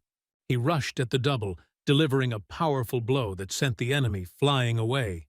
From that moment on, he used all of his techniques: 9 Heavens Spear Shot, 9 Dragons Distraction, and finally, Path of Nothingness, his strongest attack. With her help, he defeated the double. It was hard work. It took 9 years of travel and several thousand years of internal time. All this time he was thinking about Ho Yeon. She was his goal, his measure. It was important for him to know if he had become stronger. The demon watched him with surprise. Lee Sung-min not only accepted the power, but also subdued it, controlling abilities beyond his level. It was incredible. But the demon's help was temporary. He warned that he was going to take the power back, and the blowback would be devastating. If Lee Sung-min didn't focus, he wouldn't survive it. As the demon began to withdraw his power, a flash of furious pain pierced the young man's body. He was already accustomed to suffering, but he had never known such pain. Lee Sung-min woke up after a hard fight. Rubia was next to him, watching him with concern. He learned that he had been unconscious for about an hour. Despite the potion left by Bayek Sogo, his condition remained grave. Rubia asked him not to move, but Lee Sun-min couldn't afford to rest. He wanted to know what had happened to the others. When he returned, he found only the body of the old woman. His friends were gone. Rubia sensed traces of teleportation magic in the air and assumed that the three had used the scroll to leave. Lee Sung-min realized that he had saved Bayek Sogo, and that was the main goal of the expedition. But there was still one task left. The young man headed towards the dungeon boss. He knew who he would meet there: Ho Yeon. He wondered if she had changed, if she thought of him the way he thought of her. As he approached, he was struck by the sight of Ho Yeon fighting the boss alone. Her technique was flawless. It was the epitome of mastery, something he had been striving for all this time but had never achieved. She defeated the enemy and noticed Lee Sun-min's presence. However, he did not enter. He remained behind the wall. Ho Yeon said she was glad to see him and noted his progress. She admitted that she met his double and asked who he was fighting. Lee Sung-min replied that his enemy was her doppelganger. Ho Yeon assumed that he had fulfilled his dream. But Lee Sung-min said that this was not so. He saw how perfect her technique was, and he realized that he himself had not yet reached the required level. She offered to go with her, but he refused. He had one more year before their next meeting, and he wanted to use this time to become stronger. He knew that if he went with her, he would remain in her shadow, and he wanted to be her equal. They broke up. Ho Yeon couldn't hold him back, even though she wanted to. She understood that if she took him by force, he would hate her. When Lee Sun-min left, she realized that she hadn't told him the most important thing. She had missed him all this time. Meanwhile, Baek Sogo woke up. She realized that she was no longer in the dungeon and asked where Lee Sung-min was. Seeing that he was gone, she guessed that he had been abandoned. Chi-gul explained that they had no other choice. They were saving themselves. Baek Sogo was angry. She announced that she was leaving the alliance, which greatly surprised Chi-gul. Inside, she felt guilty. She had betrayed Lee Sun-min. From now on, her goal was to become stronger, and she intended to achieve this goal at any cost. Lee Sung-min found himself in a strange, unknown place. Everything around was covered in fog, and he didn't know where he was until he heard a voice. It was the Void Monarch, the demon whose power had recently saved him. He was nearby. Lee Sun-min asked where they were, and received an unexpected answer. They were in his dream. The guy looked at the demon and asked why he looked like smoke. The monarch explained that it was more convenient for him, but if Lee Sun-min wanted, he could show his true face. And he showed. Before him appeared a powerful demon, whose image combined both human and otherworldly features. He was much more human-like than Lee Sun-min expected. The guy asked why he brought him here. The monarch explained that when he gave him the power, a connection was established between them, and now he can enter his dreams. Lee Sung-min's body was now exhausted, but he would survive. There was no doubt about that. The monarch said he would ask only one question. What is he? Lee Sung-min was wary. Why should he share such information? The monarch explained that he had never met such people before. His body was weak, but his mind was incredibly strong. Even he, an ancient demon, could not subdue this man. This was unusual. After a pause, Lee Sung-min admitted that he had regressed. The monarch was not surprised. It explained a lot. He stated that Lee Sun-min had the opportunity to become much stronger if he became a demon. Then he could even surpass the girl he was thinking about all the time. The monarch clearly saw interesting potential in him, but Lee Sung-min rejected the offer. He had no intention of becoming a demon for the sake of power. The monarch just chuckled. It was just food for thought. However, he warned, Lee Sung-min's heart had already changed. It is special and has already absorbed some of the demonic energy. The way back will be difficult. Time passed. Lee Sun-min, Rubia, and the demon familiar moved north to where, according to Monk Bulin, an important person was waiting for him. It was cold. Rubia, wrapping herself in her cloak, complained about why they were sitting in the cold. But Lee Sun-min assured them that it was not far from their destination. They were heading to Travia city. According to Neville, the bloody heavenly demon used to rule there, but after being defeated by the lesser heavenly demon and losing his arm, the balance was disrupted. Now the region looked more like the underworld. The demons were out of control. Rubia added that before this, Travia was a haven for non-humans and unorthodox factions, a place where leeches, vampires, werewolves, and human-like monsters lived. Among them are demons like the Void Monarch. Lee Sung-min thought he had long smelled the smell of dog around him. And then the attack happened. Lycanthropes burst out of the forest. Rubia was scared, but Lee Sung-min was ready. This was a great opportunity for him to warm up. He gathered his strength and met the attackers without flinching. The battle began. Lee Sun-min wielded his new spear with terrifying speed and precision. The power of the orichalcon imbued into the weapon made each of his strikes deadly. He obtained this stone in the dungeon by defeating Ho Yeon's double. He inserted it into a spear and the rest into his armor. Even the elf refused to take payment for the work. It was an honor for her to work with such material. Now he was testing this spear in real combat for the first time. And the result was stunning. The lycanthropes fell one after another, unable to withstand his onslaught. But the fight suddenly stopped. The remaining lycanthropes surrounded him, angry. One of them stated that he would not leave now. He had created a mess in the territory of the Ghost Wolf sect, and he must answer for it. Lee Sung-min didn't immediately understand what was being said, but then he remembered. In the village they were passing by, the innkeeper had drugged Rubia and wanted to sell her into slavery. He then carried out the reprisal. For him, it was an act of justice. But as it turned out, the inn was under the protection of the Ghost Wolf sect, and Lee Sung-min deprived them of the tax. He tried to negotiate. If they stopped fighting, he would leave. But the lycanthropes refused. The sect does not forgive insults. The Void Monarch asked the boy what he was going to do. Lee Sun-min replied that there was nothing to think about. They were scum and had to be destroyed.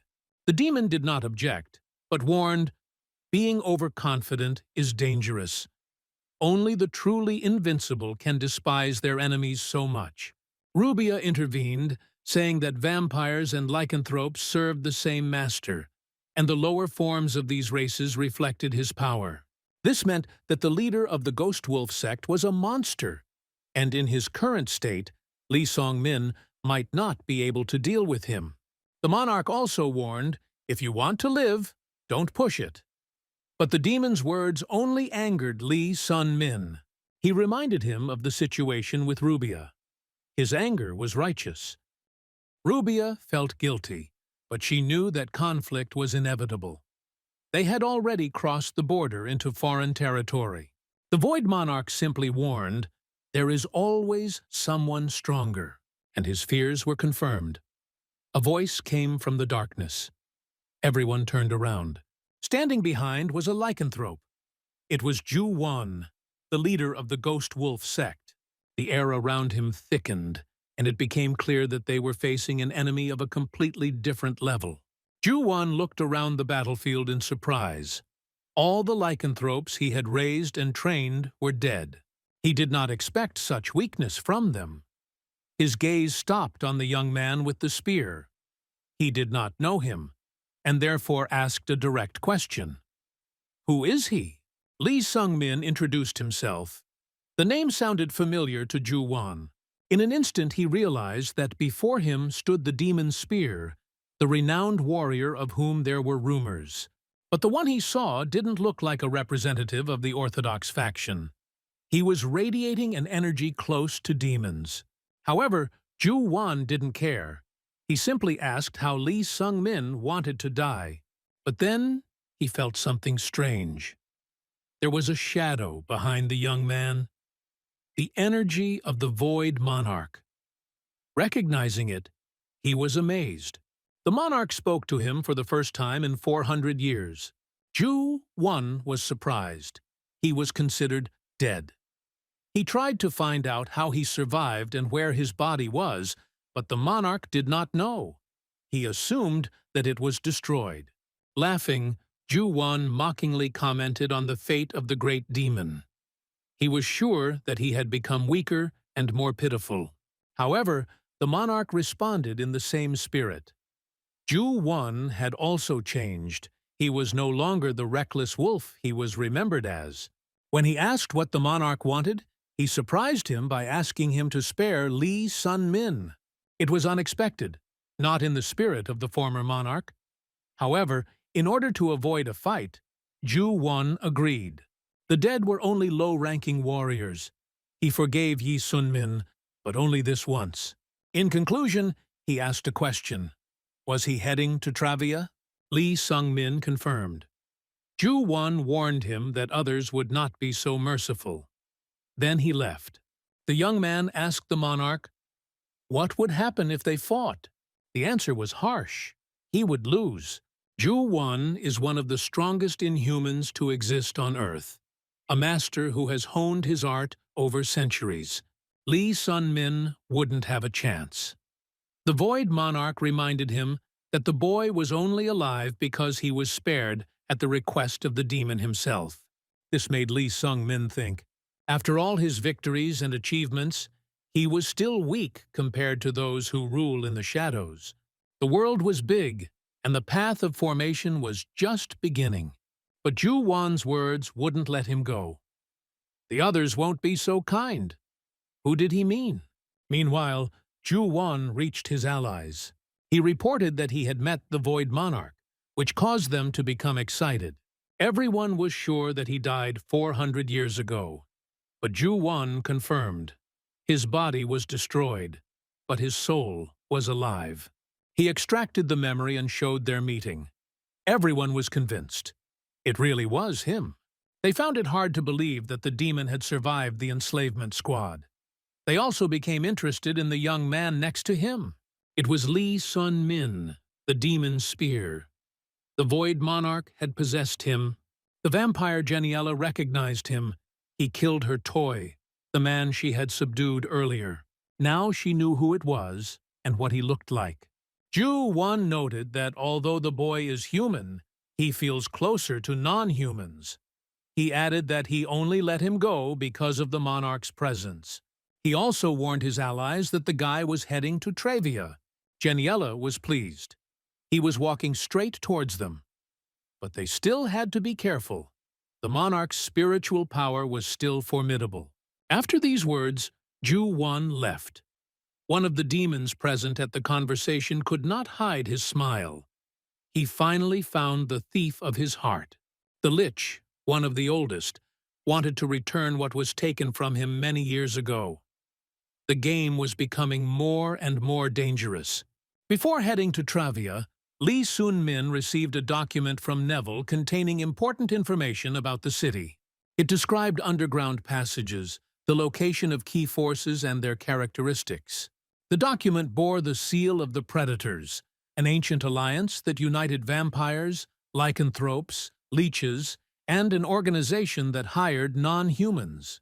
Their symbol was an inverted pentagram. Although they rarely appeared during the day, this did not diminish their power. 5 leaders, known as the 5 Stars, were considered especially dangerous. Almost nothing was known about their true power, but to Lee Sun-min, they seemed unimaginably dangerous. He thought about Ju Won's words and came to the conclusion that he was talking about the Predators. His guess was confirmed by the Void Monarch. One of the leaders, the Reckless Wolf, turned out to be that same Ju Won, which meant that there were 4 more equally powerful creatures. These non-humans lived for centuries, and people were unable to cope with them. The monarch reminded that Lee Sun-min was just lucky last time and insisted that he needed to become stronger. Once again, the monarch suggested that Lee Sun-min accept the demonic essence. However, he remained true to himself. He had already abandoned this path and was not going to lose his essence, even for the sake of power. For him, it was a way to honor the memory of one person from the past who had already walked this path. The monarch did not understand why he should continue to suffer if he could gain the power he would soon need. He was already tired of the guy's constant thoughts, but still warned. When the time comes, it may already be too late. He also spoke about a woman living in Travia, a vampire who was especially attracted to the likes of Lee Sun-min. Even the bloody heavenly demon had a hard time resisting her charms. Her name was Geniella, the Black Star of the Predators and the Queen of the Vampires. She tried unsuccessfully to force the blood demon to accept her power and admired his tenacity. Despite his defeat, he did not give in to her, but she felt that each time his refusal became weaker. She was confident that she would soon get what she wanted, although she knew that once she got her way, she would lose interest in it. This is how she amused herself for many years. When Jenniella was informed about the appearance of a strange man with inhuman energy, she immediately understood who it was. Ju-won had mentioned him before and warned her, but she couldn't resist the temptation to see him. At this time, Lee Sun-min arrived in Travia. He was glad that he had finally arrived, but he felt that something was wrong with the city. The area was filled with corpses. Rubia had told him earlier that it was chaos, and now he could see it with his own eyes. The corpses belonged to non-humans, lycanthropes and vampires. Usually such creatures hid in the shadows, but now they were openly walking the streets, and everything around looked ominous. Even Rubia doubted that anyone important could be found here. However, a voice came from behind Lee Sun-min. Someone important was still in this city. It was Jenniella, the vampire queen, who finally decided to meet with the demon spear. The Void Monarch had warned Lee Sun-min about Jennielle before. Unlike the Crazy Wolf, who was restrained in his normal state and unstoppable in his berserk state, Jenniella was always considered dangerous. He hoped that showing off his entire demonic essence would keep the vampire from becoming overly interested. Despite this, he insisted that it was better not to have anything to do with Jenniella at all. Now they were face to face. Jenniella recognized the guy and was touched that he knew about her. She noticed the bracelet that contained the Void Monarch's soul and mockingly commented on his current state. It was once known as the Nightmare of the South. The monarch responded by noting her self-confidence and expressed a desire to teach her a lesson, believing that she had long needed a lesson. However, Jenniella understood perfectly well that he was deprived of a body and existed only in the form of a soul, albeit one that retained its strength. She became curious as to how he was going to implement this. She then turned her attention to Rubia, quickly realizing that she was not a human, but a magical doll created to serve her master. For Jenniella, such creatures did not even deserve to be called alive. Rubia was frightened under that demonic gaze. The Void Monarch warned Lee Sun-min that the vampire queen had a keen sense of sight that could see into the essence of any being. Usually, she could understand everything by looking into his eyes. However, when she approached Lee Sun-min, she saw nothing, which puzzled her. The monarch explained that her vision did not work on him. Jenniella softened for a moment and admitted that she had been rude. A man approached her, demanding her attention, but she only showed interest in Lee Sun-min. She got straight to the point. The topic of conversation was the demon blade that she had once taken. She liked his weakness, but now he was dead. Despite this, Jenniella did not blame Lee Sun-min for his death. Instead, she offered him to become a vampire, her first servant, something she had never offered to anyone before. Lee Sun-min refused, which did not annoy her, but rather made her feel satisfied. She would have been disappointed if he had agreed right away.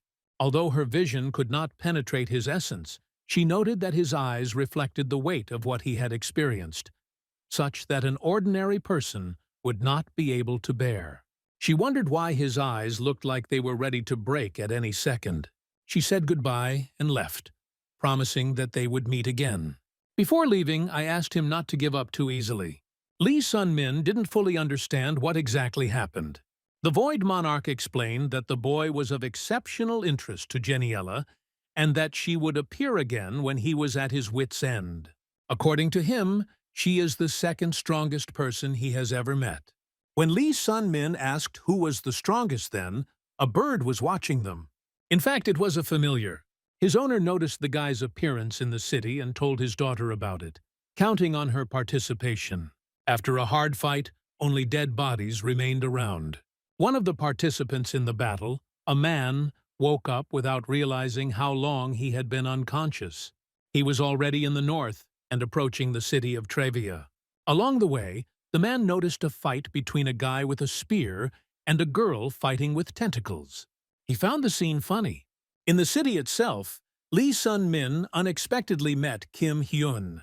Their last meeting was a year ago, and both were surprised to see each other here. Kim Hyun explained that he had not ended up in this place by chance. In his opinion, new history was being made here. They chatted for a while, and then went their separate ways. Kim Hyun offered Lee Sung-min to stay the night at his place, but Lee refused. Rubia took the rejection with disappointment, believing that Kim Hyun might be the one to find. However, Lee Sun-min was hesitant and decided to just look around, leaving the option to return later. After leaving the city, they ran into Ain, who immediately recognized Lee Sun-min. The boy grabbed the spear without hesitation. The fight was inevitable. He understood that the moment had come, and there was no retreat. Ain fought just as well, with abilities including an infinite supply of mana, regeneration, and tentacle attacks that were notable for their unpredictability. Lee Sung-min quickly realized that she had become significantly stronger. The Void Monarch tried to intervene, but Lee Sun-min insisted that he not interfere. He wanted to handle it himself. The battle began. In the midst of the battle, a stranger appeared, watching what was happening with obvious interest. He walked up to the fighters, and without warning, he knocked both Lee Sun-min and Ain to the ground. The stranger introduced himself. It was Baek Won-bai, the reckless demon of the bloody heavens. A friend once warned Lee Sun-min, when meeting a light heavenly demon, he must run without looking back. In area, 3 heavenly demons ruled, bloody, lesser, and light. But it was light that was considered the real one. This was what their mutual acquaintance had said when Lee Sun-min and Scarlet first heard about him. The main reason he had given was the light demon's colossal power. Meanwhile, Ain watched the man who appeared with interest. Lee Sung-min didn't understand what a giant like the light heavenly demon was doing here. However, he, on the contrary, was looking for a fight. He noticed that the energy that had been hovering over the battlefield had disappeared, and he realized that Ain no longer had the desire to fight. However, she was annoyed that he had ruined her fun and decided to continue the fight. The battle began. Ain attacked, but the man easily stopped her. She saw the flames before her, and memories of her father's warning came flooding back. If her body was destroyed, she would never recover. The blow was dangerous, but she managed to dodge it at the last moment. Lee Sung-min looked at the strength of the stranger, with his hands emitting real fire in surprise. This man was extremely powerful. The fire attack left Ain wounded, destroying parts of her body. But she survived. She was overcome with rage, but her father called her to reason. He reminded them that they had other enemies and asked his daughter to back off. Ain complied, her legs restored by regeneration, and she fled the battlefield. Baek Won-pei was surprised, but he turned his attention to Lee Sung-min. He initially got into a fight over a guy. Although I saw him for the first time, I felt strange sensations. Something unusual was beating in my chest. The monarch, who was watching the incident, also noted that something was clearly wrong with the man. He asked Lee Sun-min not to kill him, believing that he needed to be interrogated. However, the guy himself doubted that he was even capable of defeating such a strong opponent. The man, hearing the name of the city, Travia, finally understood that he was in the north. Mass murder and loss of control due to the light demon's madness were familiar to him, but this time he went further than ever. He spent many months unconscious and reached the very edge of the continent. His condition remained a mystery even to himself. Deciding not to waste the moment while his mind was clear, Baek Won-pei rushed into battle again. Lee Sun-min didn't understand why he was attacking, because there was no reason. But for a warrior, as it turns out, reasons are not necessary. Baek Won-pei rushed towards Lee Sung-min, using fire to attack. The boy tried to deflect the blow by spinning his spear, but the onslaught was too strong. He realized that this opponent was even stronger than Ho Yeon's double. In response to his resistance, Baek Won-bai expressed surprise. For his age, Lee Sung-min's energy was extremely dense, which meant that the fight would drag on. The boy tried to find a way to escape, but the monarch intervened. He demanded that Lee Sung-min take Baek Won-bai alive, explaining that he was feeding on his demonic energy. Lee Sung-min finally realized Baek Won-bai was drawing power from the Void Monarch's energy. Another blow from the enemy almost reached its target, but Lee Sung-min dodged it in time. There was no time to be distracted. He was facing a threat that had to be eliminated. The battle became increasingly fierce. Lee Song-min used the Nine Heavens Infinity Spear's fifth move to repel the next attack. In the fight against Ain, he still had confidence in victory. But here, there was no chance. Baek Won-bai has probably reached the godly level. Yet this did not stop Lee Sung-min. Step by step, he moved forward, no matter what. Each opponent was stronger than the last. Each blow was more deadly. Each fight was at the limit of possibilities. He saw the enemy disappear from sight, and then unleashed his energy, destroying everything around him. It was only thanks to his defense that he survived one of these blows. Baek Won-bai felt superior. He was surprised that a young man who looked to be 20 years old had such deep energy and refined martial arts. He even admitted that it could have been either a lesser heavenly demon or a warrior who had been rejuvenated. But the truth was different. It didn't matter to Baek Won-bai who was in front of him. He just wanted to fight. For 2,100 years in the void, Lee Sun-min honed his skills, not for the sake of victory, not for the sake of strength, but because he loved martial arts. Another blow was thrown and Lee Sung-min blocked it. The fight continued. Baek Won-bai became stronger and stronger. Observing this, the Void Monarch came to a conclusion. In 2,100 years, Lee Sung-min had not developed. He had only stubbornly followed the path he had once chosen. And yet now, the previously disturbed balance was finally righted. The power he could not use burst forth. Lee Sung-min realized that there was no retreat. He gathered all his determination and attacked, noticing a gap in the enemy's defense. It was a powerful blow, but Baek Won-bai, using the Bloodstorm technique, repelled it. The impact destroyed everything around. Baek Won-bai sighed. He felt like he had killed a talented opponent. He bitterly admitted that if he had had another decade, the outcome of the battle would have been different.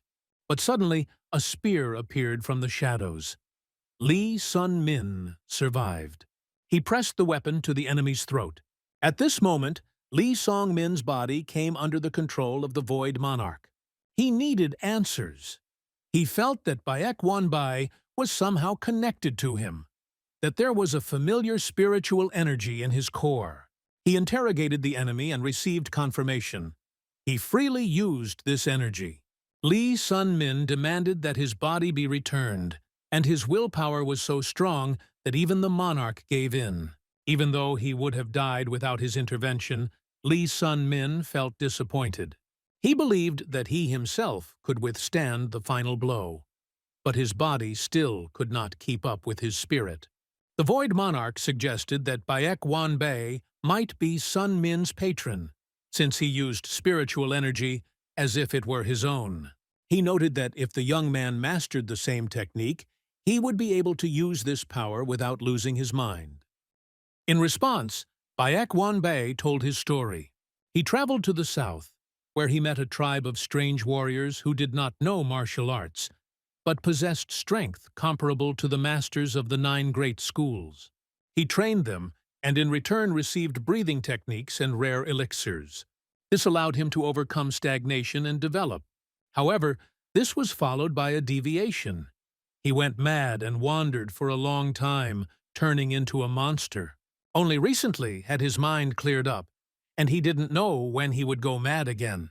Lee Sun-min promised to heal him. At first, Baek Won-bai was skeptical. But the young man explained that his madness was related to spiritual energy. It could be suppressed with shamanic rituals. This opened up new hope. Baek Wanbae was ready. He understood that the path would be difficult, but he wanted to get rid of the nightmare. And the first step, according to Lee Sun-min, was to give him a good spanking.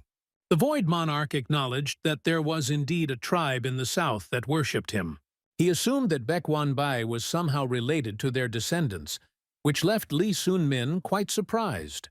According to the monarch, if Lee Sun-min mastered the breathing technique of this tribe, he would be able to master spiritual energy. However, the young man feared that such a path would drive him crazy. The monarch assured that Baek Wanbae's madness did not arise from the technique itself, but from the energy deprived of its owner, which got out of control. As long as the demon was nearby, she would not be able to influence him. The Void Monarch offered to tell Baek Wanbae that if he passed on his technique, there was a chance to completely cure his madness.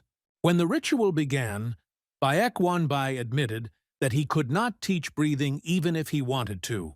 He was bound by a verbal pact with the tribe, and breaking the vow would mean death, a magical oath similar to a mage's mana pact.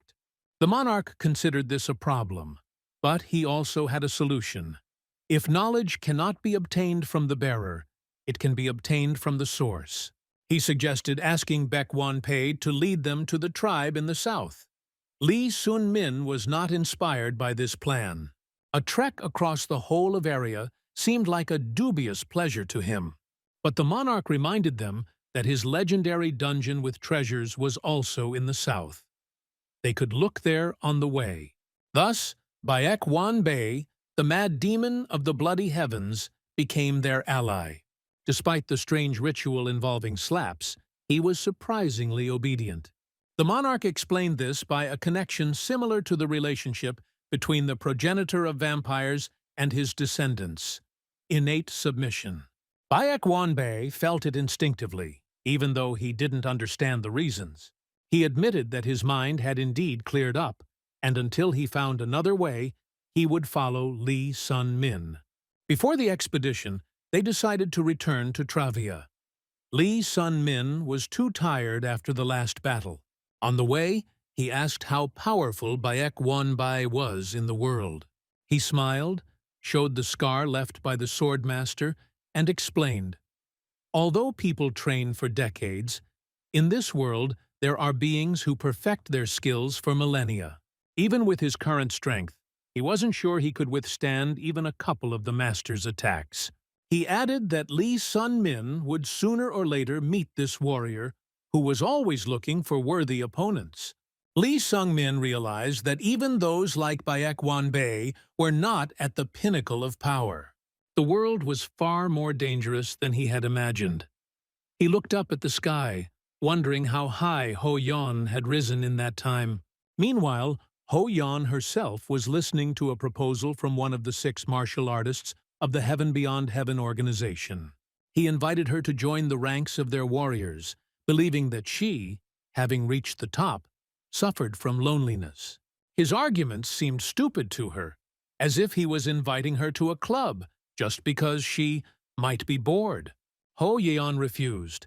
She didn't feel lonely. She already had someone close to her. The representative of Heaven Beyond Heaven decided that she needed to be taught a lesson, but the girl only smirked. From her point of view, it was he who was being disrespectful, not her. After returning to Travia, Baek Wanbae announced that he needed to go out to meet someone who was currently in the city. Lee Sun-min became wary, fearing that he might run away. But Baek Wanbae assured that he would not leave. He was sure that without Lee Sun-min, his madness would break out again. They agreed to meet the next day at the same place. In the morning, while waiting for him, Lee Sun-min felt someone's gaze on him. He immediately realized who it was. Not surprised, he asked the raven how long he was going to spy on him. The raven snorted. The guy was too self-confident. He then conveyed a message from his master. He had spent his entire life creating a heart, which was eventually stolen. Lee Sun-min didn't know how to react. Return the heart? What kind of heart is this, anyway, if the lich can't live without it? Raven evaded the question. Then the boy remembered Lloyd, the head of the Golden Tower's magicians. He had recently saved him, and he promised to fulfill any of his wishes. The thought came to him by itself. Since this lich was interfering with his fate again and again, maybe he should ask Lloyd to kill him. But then he doubted. It would be too cruel. And yet it was curious. Would this pathetic lich withstand the power of the Golden Tower? Besides, there were other mages in Travia. Perhaps they could be approached as well. The raven was alarmed. He had revealed more than he had intended. He said that the heart is not just an artifact. It absorbs the hearts of other creatures, their power, knowledge, and evolves. Lich studied the nature of predation and sought a higher form of life. His daughter, Ain, had her entire body grown around the heart. She was born within it, and therefore possessed the artifact's full potential. In Lee Sun-min's case, the heart was only transplanted, so Ain's powers were not available to him. When asked what the lich wanted to achieve, the raven replied, "To achieve a higher form of life." What does that mean? No one knows, because she is an undiscovered peak. But the master was sure, with this heart, he could create a being superior to all. Lee Sung-min stepped on the crow. It disappeared, and the boy was left alone. He finally realized what was inside him. And it seems that so far, there has been no harm from the heart. On the contrary, it was probably the heart that allowed the pills of awakening and calling to be absorbed. It was at this moment that Baek Wonbae returned, but not alone. Someone else came with him. Lee Sung-min became wary. It was the first time he saw this man. It turned out that Baek Wonbae had met an old comrade, Baek Mu-sung, the bloody heavenly demon. He looked exhausted, almost broken. A difficult conversation took place between them. Baek Mu-sung didn't want to listen to reproaches. 10 years had passed since their last meeting. During this time, he became disillusioned with his own talent and gave up his ambitions. He hit a wall he couldn't get past and admitted defeat. Everything changed after the fight with Ho Yeon. This defeat turned out to be a turning point for him. He lost his arm and his will to fight. Great masters do not give up even after such losses. But he gave up, not because he lost, but because he realized that there was a gulf between him and Ho Yeon. Her strength and talent were unfairly great, and no amount of effort would allow her to be surpassed. Baek Wonbae didn't accept it. He also knew what it was like to feel an insurmountable difference. He experienced this 10 years ago, but he kept going forward. Let him lose his mind, let him fall, but he does not give up. This is the path of a true master. He even admitted that today he almost died at the hands of a young guy. Baek Mu-sung didn't believe it. Then Baek Wonbae said that he could prove it. That's why he brought him to Lee Sung-min. He, in turn, looked at the new guest with surprise. Baek Mu-sung looked at Lee Sung-min with a smile. It all seemed ridiculous to him. He was sure that Baek Wonbae was simply teasing him. Could this boy really be the one he spoke of with such seriousness? He didn't understand what was going on. In his opinion, even if the boy was gifted, he still couldn't compare to the little heavenly demon, Ho Yeon. Moreover, he was convinced that this youth would not be able to defeat even Baek, let alone Ho Yeon. Lee Sung-min was curious as to why Baek Mu-sung was acting so arrogantly. Meanwhile, Baek Wonbae stated that he brought Baek for a reason. He wanted him to fight Lee Sung-min. After Mu-sung lost his arm in a fight with Ho Yeon, he completely broke down. He fell into despair and forgot what it meant to be a warrior. And now Baek hoped that if Lee Sun-min defeated him, if he humiliated him in battle, then this would finally wake him up. But Lee Sung-min didn't understand why he had to participate in this performance. Then Baek Wonbae promised. If he agreed, He would teach him his personal technique, the demonic art of the bloody ghost. But Lee Sung-min knew that his body was already barely able to cope with the load, and another technique, especially a demonic one, could be fatal for him. He refused. Meanwhile, Baek Sung came closer, irritation flashing in his eyes. He was angered by Lee Sung-min's behavior, acting as if he had already won. He told him in his face that when he met a real monster, he would understand what true despair was. But Lee Sung-min only chuckled. These words did not hurt him, but rather they made him feel slightly sad. He understood what Mu Sung had gone through. The feeling of being broken when you realize you will never be the strongest, that your efforts are worthless compared to the innate gifts of others. He knew that, and so he looked sadly at the man who had lost his way. He agreed to the duel and told Baek Seong to attack. The crowd, attracted by the noise, began to gather.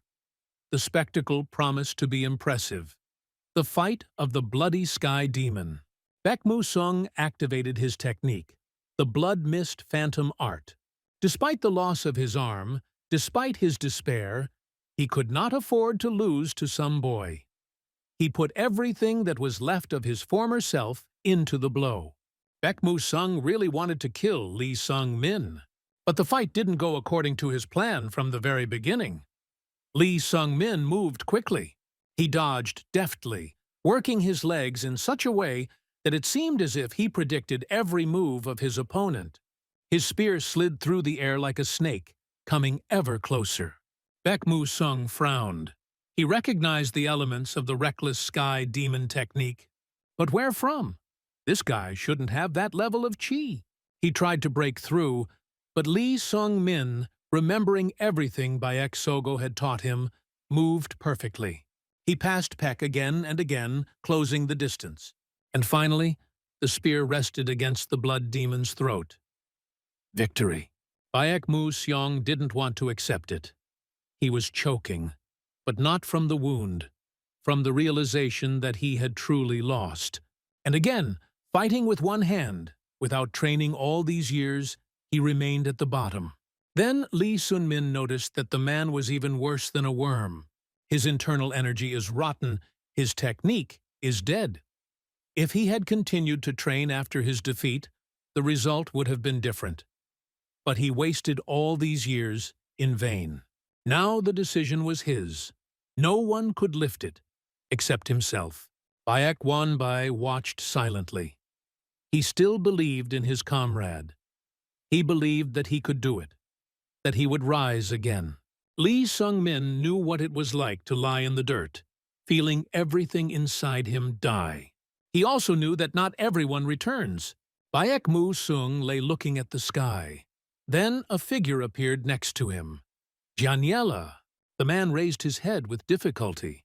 He asked her to make him a vampire. The vampire queen recalled that during her long life she had met many dark magicians. None of them were as unique as the one she was currently talking to, the leader of the Dark Tower named Kim Hyun. He stood out because he survived the death of his master and did not disappear with him, as happened to the others. Janiela herself escaped death by being summoned to this world at the moment the Demon King disappeared. During the meeting, she offered the magician a drink, blood wine, created from the blood of 10 people. They were both amused by this grim detail, and a feeling of peculiar mutual understanding arose between them. She admitted that she rarely gets along with people, but Kim Hyun turned out to be an exception for her. He became the second craziest person she knew. As a sign of recognition, she gave him the Black Star, a symbol of joining the ranks of the predators, creatures that have left the boundaries of humanity. The magician accepted the gift without hesitation. Meanwhile, Janiela was informed that an important person would soon be leaving Travia. She conveyed this news to Baek Sung, reminding him of the old humiliation, and allowed him to act as he saw fit, but without killing. He was pleased, accepting her permission as a sign of trust. Interrupting her conversation with the magician, Janiela remembered the first madman she had met and noted to herself that her interlocutor probably already guessed who she was talking about. Kim Hyun actually understood who she meant. Meanwhile, Lee Sun-min continued his training in controlling internal energy. His mentor was Baek Won-bae, and training often turned into real fights. Lee Sung-min responded with blow for blow, which irritated his mentor. It had been 2 months since the last meeting with the heavenly demon. Although Lee Sung-min had no intention of staying in Travia for long, he changed his plans as Baek Won-bae began teaching him the blood ghost demonic art technique. Lee Sung-min initially refused, but after emotional pressure from his teacher, he agreed, albeit on his own terms, without formal apprenticeship. Baek Won-bae didn't accept it right away, but he did. The blood ghost art was one of the strongest techniques, comparable to the peerless spear of the 9 heavens. Thanks to his previous experience, Lee Sun-min quickly mastered its basics, but soon encountered serious difficulties. Learning became a painful experience, and then an internal problem began. The balance between mind, body, and energy was disturbed. This was a consequence of the tests he had previously undergone under Denner's guidance, and since then he had not had the opportunity to put himself in order. He spent the remaining months of the year in Travia, focusing on restoring his inner harmony and deepening his understanding of the new technique. However, the results were far from expectations. As the time limit came to an end and the prophecy drew closer to fulfillment, Lee Sung-min realized that his stay in Travia was over. 10 years have passed since the last fateful event. That night, the air was filled with the smell of blood. Baek Won-bae was the first to smell it. From the darkness emerged a being once known as Baek Mu-seong, now the embodiment of the night.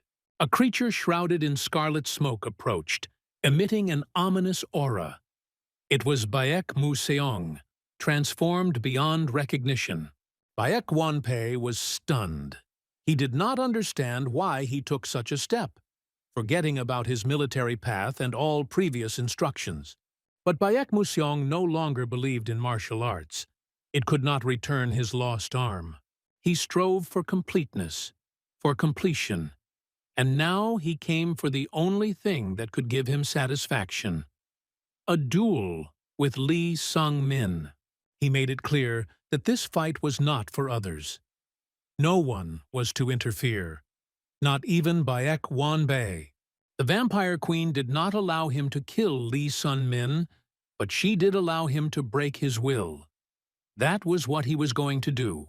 Lee Sun-min raised his spear and commanded his demon to protect Rubia. A fierce battle began. He fought skillfully, using all his skill, dodging Baek Mu-seong's attacks. But the enemy forces were unusually large. The demon reported that the Vampire Queen had transferred some of her power to him, making him much more powerful. Lee Sun-min's attempts to break through the enemy's defenses were unsuccessful. Eventually, Baek Mu-seong dealt a crushing blow, and Lee Sun-min fell, defeated. The Void Monarch watched in horror as this unfolded.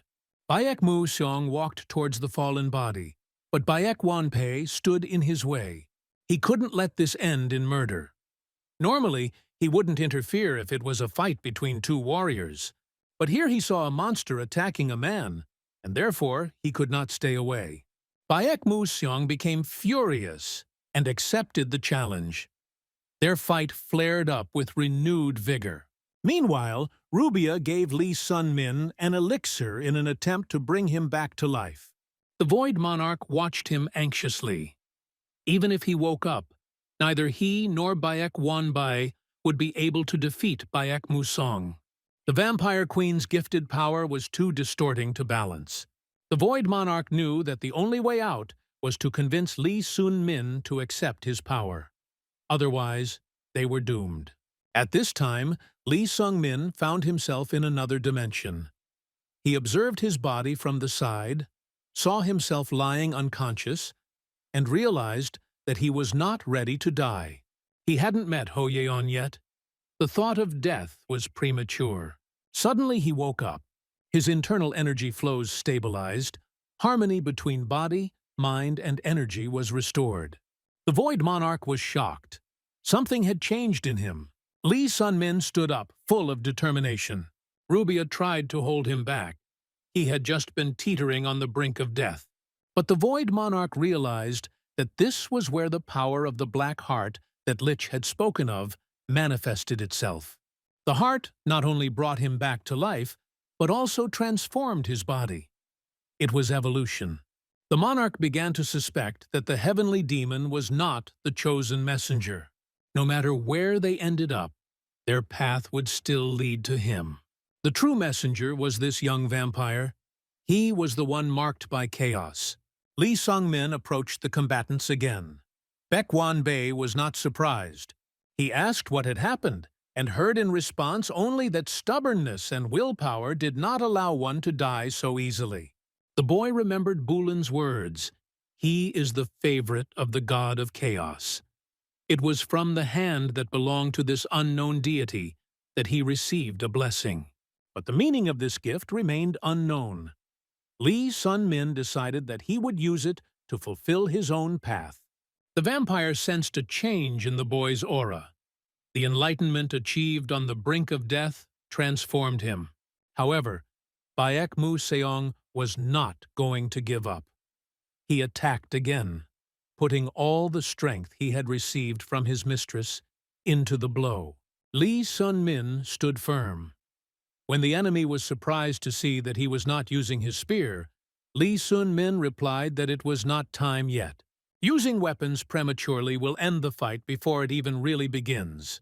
These words angered Baek Mu-seong. He charged again, but now Lee Sun-min was ready. He parried the blow, dodged, and left his opponent lying on the ground.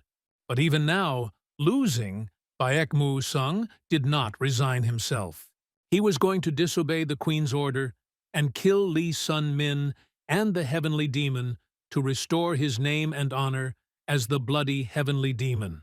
Baek Won-bae, seeing his old friend's suffering, made a decision. He ordered Lee Sung-min to finish him off. The vampire was dead. Lee Sung-min couldn't understand why Jeniella attacked him through Baek Mu-seong, but he didn't intend to return to this city anymore. Meanwhile, Jeniella watched the incident and was confused by the fact that Lee Sung-min did not use demonic power in the fight. This excluded the interference of the Void Monarch. Everything that was happening captured her attention. It had been a long time since she had been so interested in following a person. Kim Hyun, who was nearby, asked her about her criteria for choosing a victim.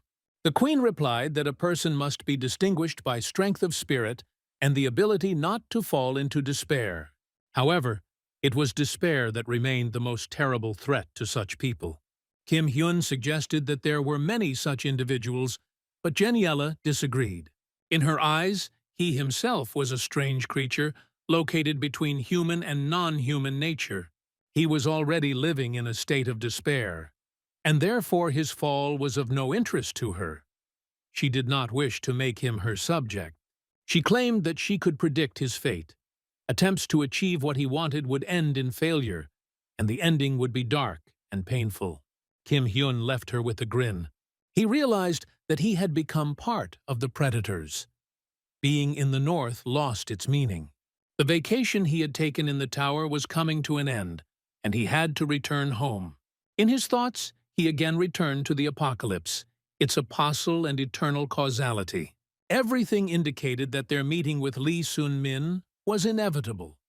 It was as if fate itself was bringing them together again and again. He was curious about who he was in his past life, and what role he would play in this one. He was looking forward to the next meeting.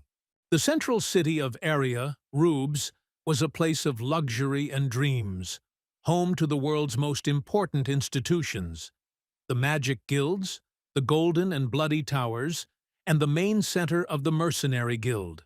Nearby was Krone, the territory of the Murim Alliance.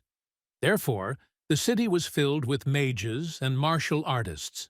Lee Sung-min was in Rubes for the first time, and immediately realized that even the status of an A-rank mercenary would not command respect here.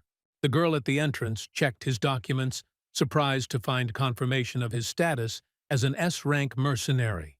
Her attention was also drawn to his companion, the man who presented the documents. He turned out to be the Bloody Heaven's mad demon, Baek Wan Bai. She was frightened when she realized who she was dealing with, and hastened to remind him that the city was under the protection of the mages and the Alliance. However, the man made it clear that he had no intention of causing trouble. Lee Sun-min was skeptical about these words. He knew that if Baek Wan Bai really wanted it, no alliances or magical protectors could stop him. Rubia, on the contrary, was genuinely glad to be back in Rubes. Her admission that she had been here before surprised Lee Sung-min. She reminded Lee Sun-min that this city was not only home to the Mage Guild, but also to the two great magic towers. He remembered Lloyd's words, promising to fulfill any of his wishes. But now he had no requests for him. Scarlet, who had once promised to contact him through the bracelet if necessary, was also in this city.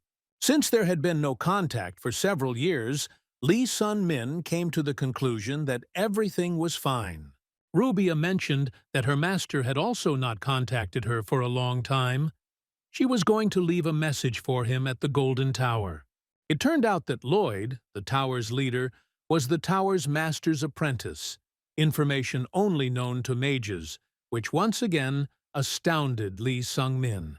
Since they had no urgent business, they decided to stay in the city. Rubia was glad about this. The plan was to visit the Golden Tower and then the Bloody Tower.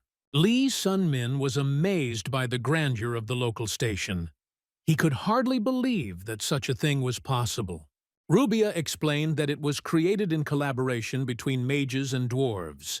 In the city, there were people without classes, possessing rare techniques, inaccessible even to the best warriors and sorcerers. The Void Monarch watched with interest. 400 years of imprisonment separated him from the world, and now he wondered with interest how much the South had changed. The train quickly took them to the tower. Baek Wan Bai was delighted with the ride and wanted to go again, but Rubia insisted that they needed to finish their business first. The tower turned out to be even more majestic than Lee Sun-min had expected. He looked at its facade with admiration. Rubia knew the way and confidently led them inside. They soon appeared before Lloyd, who was clearly surprised by their visit. He hadn't expected to see them in the tower. Rubia noted that it had been a long time since they had last seen each other. Lloyd agreed. 7 years had passed, and she hadn't changed a bit. Rubia responded by noting that he didn't look any older either. Lloyd turned his gaze to Lee Sung-min. The youth had changed beyond recognition. It was hard to believe that the same person who once stood in this place was standing before him. He asked if Lee Sun-min had finally decided to make the request. He replied in the negative. Lloyd decided that the young man was about to ask for something great, and reminded him of the existing limits, warning him against unimaginable wishes. He noted that their visit probably had a more compelling reason than simple politeness, and he turned out to be right. Rubia arrived to find out the whereabouts of her master. She acted on the instructions of Inveris and the will of Lee Sun-min, but there was no news from the mentor himself. Lloyd said he visited him 2 months ago. Lee Sun-min already knew that Inveris and he were similar in many ways. During his journey, he headed to the Sleeping Forest, hoping to meet Inveris, but only found Rubia and the Void Monarch. Lloyd reported that Inveris had told Rubia to head south. This coincided with Lee Sung-min's plans. He was also going there to master demonic power. Moreover, Inveris predicted that they would meet on this path. He also asked to tell Yi Sun-min not to forget about humanity. The Void Monarch realized that Inveris had foreseen not only their meeting, but also his own joining with Lee Sun-min. Lee Sun-min mentioned that a lich named Preskan was in the north. Lloyd confirmed this information, but added that he could not intervene yet. Preskan is now part of the Predators. The northern lands of Travia were under the control of Geniella. the vampire queen. And if Prescan died at his hands, Arbs would not leave it without consequences. The name of Arbs was heard for the first time. He was the leader of the liches among the hunters. Lloyd confirmed the young man's guess. Arbs was a much more dangerous creature than Prescan, and only Enverus could deal with him. This means that Enverus's power was comparable to the might of monsters. After talking with Lloyd, they headed to the Bloody Tower of Magic, hoping to find Scarlet. But their expectations were not met. She did not appear. Lee Sung-min hoped that one day they would cross paths. At this point, Baek Won-bae returned. He was delighted with what he saw and brought with him a whole mountain of souvenirs. Even he, accustomed to the cruelty and ugliness of the world, found it difficult to believe that such beautiful things existed. He did not hide his joy and was happy to show off his acquisitions. Lee Sung-min was focused on tomorrow. A date he had not forgotten for 10 years was approaching. On March 14th, he was supposed to meet with Ho Yeon. That was their agreement. The Void Monarch recalled how young a monster she was in the dungeon a year ago. But now, Lee Sung-min was at the peak of his strength. He wondered how far she had come, and how far he had come. It was something he couldn't stop thinking about. To clear his mind, he decided to practice outdoors. He went outside, chose a suitable place, and immersed himself in practicing his techniques. One man noticed his movements. He came closer, and his gaze was filled with admiration. He was amazed by the technique that Lee Sung-min was demonstrating. The young man did not know who was in front of him, but the man introduced himself. His name was Yu Ho-jun. In the martial world, he was known as the Unbreakable Spear. Lee Sung-min immediately recognized him, one of the best spearmen of Araya, a master of not only martial arts, but also magic. Yu Ho-jun noted that the rumors about the guy were not exaggerated. He realized that even at the peak of his strength, he would hardly be able to defeat the one standing in front of him. He also knew that Lee Sung-min had arrived in the city with Baek Won-bae, a notorious demonic figure who had committed many crimes. Yu Ho-jun believed that the boy was being controlled and offered to help. Lee Sung-min assured that there was no threat. Despite the calm tone, tension was building between the men. Yu Ho-jun warned that if Lee Sung-min strayed from the path, justice would come to him. The long-awaited day arrived, March 14th. Rubia wished him to spend it with dignity. The Void Monarch noticed that the young man was nervous. He argued that attraction between a man and a woman almost inevitably leads to love. Lee Sung-min did not share this opinion. Then the monarch asked a direct question. Why was his heart beating so fast, as if it was ready to burst out? He found something charming in Lee Sung-min. Not wanting to listen to his reasoning any longer, Lee Sung-min threatened to take off his bracelet. At the fountain at noon? That was the promise they made 10 years ago. Lee Sung-min arrived early. There was still an hour left before the appointed time. He stood in the shadows, watching the streams of water, and remembering how often he returned to this moment in his thoughts. He considered buying flowers, but quickly dismissed the thought. Their meeting was just a meeting of old acquaintances, nothing more. And yet, deep down inside, he couldn't shake off the desire to hear words of confession from her. He still strove to be worthy of standing next to her. All this time he dreamed of receiving her praise, even when she said that he did not have an ounce of talent. These words hurt deeply, but he continued to fight hard so that one day she would recognize his strength. But what if that day actually comes? If she acknowledges him? What next? Time passed. It was noon, but she still hadn't appeared. He checked the date. It was correct. Something had gone wrong. He called Neville and asked him to find out Ho Yeon's location. The man reported that she was in Rubes, at the southern gate, fighting the Unbreakable Spear. Lee Sung-min's heart sank with anxiety. It was unbelievable. With her abilities, Ho Yeon shouldn't have been inferior even to such an opponent. But now everything said otherwise. He did not hesitate. Ignoring the cries of passers-by and the prohibitions on using movement techniques in the city, he rushed to the battlefield, paying no attention to anyone. At this time, there was a battle at the southern gate.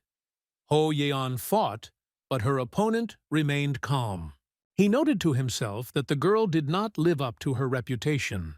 Ho Yeon couldn't understand why Yu Ho-jun attacked her. She didn't cross his path, but he acted according to his own motives. He saw that her blood had turned black, a clear sign of an internal problem. He believed that now, when the tiger was wounded, it was time to finish it off. Ho Yeon found his actions to be mean and dishonest. But for him, such reproaches had no meaning. He did not consider demons to have the right to speak of honor. He intended to finish the fight, kill her, and take the blame. In his mind, this day had to come one day. When he reminded her of the time, Ho Yeon suddenly realized that it was already noon. She had broken the promise she had made to Lee Sung-min. The realization of this struck her harder than any blow. Yu Ho-jun didn't understand why she was weakening, but he knew he had to take advantage of the moment. The girl was progressing at a terrifying rate, and if he didn't do it now, it would be too late. He did not receive orders from the Murim Alliance. It was his personal decision to destroy the one he considered a threat. Ho Yeon felt the end approaching. She mentally apologized to Lee Sung-min for not being able to keep her promise. She had already resigned herself to the outcome. But just as her defenses were cracking and Yu Ho-jun's blade was approaching, Lee Sung-min intervened in the battle. He made it in time. His body became a shield, shielding the girl. Yu Ho-jun gave him a hard look. He knew that the boy's interference would have consequences. The man was determined to destroy the one he considered a villain. Ho Yeon couldn't believe her eyes. She saw Lee Sung-min in front of her. They finally met. What irritated Yu Ho-jun wasn't even the interference, but the expressions they had on their faces as they looked at each other. It was as if the rest of the world had ceased to exist.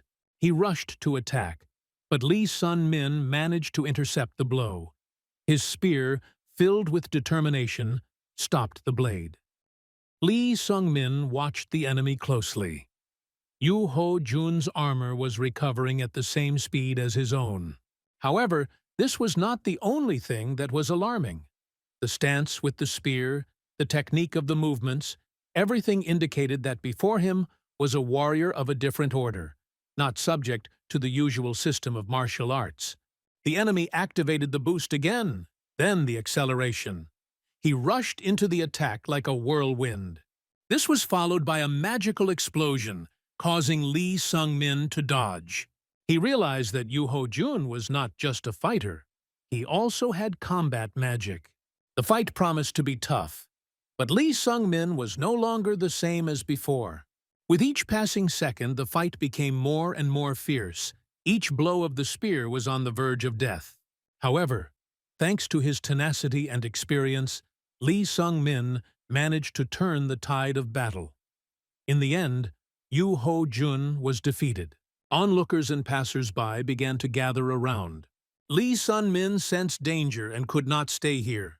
Ho Yeon, barely able to stand on her feet. Not even in her wildest fantasies had she imagined their meeting like this. He extended his hand to her, but she could not get up. The sight of her wounded body filled him with anger. Without thinking, he picked her up in his arms. Ho Yeon, despite the pain, looked at him and asked why he was sweating so much. Was she really that heavy? He replied that it was not at all. Meanwhile, Yu Ho-jun, lying on the ground, shouted threats after them. He claimed that if Lee Sun-min left to protect the little sky demon, the Murim Alliance would view it as treason. But the young man had no intention of getting involved in factional games. All he did was save his comrade. Then Yu Ho-jun said that the guy would have to kill him. Otherwise, he would immediately inform the Alliance, and an extermination squad would be sent after them. But Lee Sun-min no longer listened to him. Finally, the defeated warrior gave advice to leave the city immediately. The Alliance headquarters was nearby, and next time the best martial artists would be sent in pursuit. And if Lee Sung-min disobeys, then Yu Ho-jun will personally lead the squad, and the second meeting will end differently. The young man silently took this threat into account, but he knew the Murim Alliance was not the only force in this city. Where there was control, there was resistance. If there is a fight for justice in the city, then somewhere here there must be another side. Forces opposing the alliance, perhaps the demonic alliance. The Void Monarch, who was watching from within the youth's mind, expressed doubts. Help from the demons was not guaranteed. But Lee Sung-min had no choice. He couldn't even imagine that something like this could happen to Ho Yeon. Lee Sung-min had to find out what happened to her. The Void Monarch soon gave his answer. It was a curse. It distorted the energy flow from the girl's core, tearing her body apart from the inside. It was not murderous, but rather torturous, designed to break the will and subdue. Lee Sung-min realized, despite the pain, despite the curse, she still came to this city. To meet him. For that very promise. He asked the monarch how to remove the curse. The answer was simple. You need to kill the one who cast it. Without wasting any time, Lee Sung-min headed towards the Demon Alliance's residence. There he was met by a woman, the manager of this dark estate. The head of the Demon Alliance branch in Rube's city, Gwanhu, was awaiting their arrival. Lee Sung-min thanked for the warm welcome and stated his name. Gwanhu got straight to the point. He was interested in the rumors. Was it true that the young man had defeated the Sword Demon and the Bloody Sky Demon? He noted that many considered Lee Sun-min to be a warrior of the righteous path. And now he came to the city with the little Sky Demon, and even saved her despite the threat from the Murim Alliance. He wanted to know whose side the young man was on. Lee Sung-min admitted that he was often asked this question. His answer was simple. He is not on anyone's side. He is just Ho Yeon's friend. These words made Gwanhu smirk. He found it almost impossible for the little heavenly demon to have a friend. However, he realized that it was for this friendship that the young man had defied the unbreakable spear and exposed himself to the entire alliance. This required a certain amount of courage. Gwanhu warned that this was not just a political move, but a choice, and asked if he and Ho Yeon were going to formally become allies.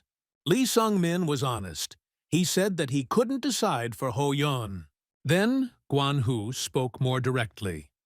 If the young man intended to use the alliance as a shield, he must be willing to give something in return. It was only fair to join their ranks. Lee Sung-min realized his haste.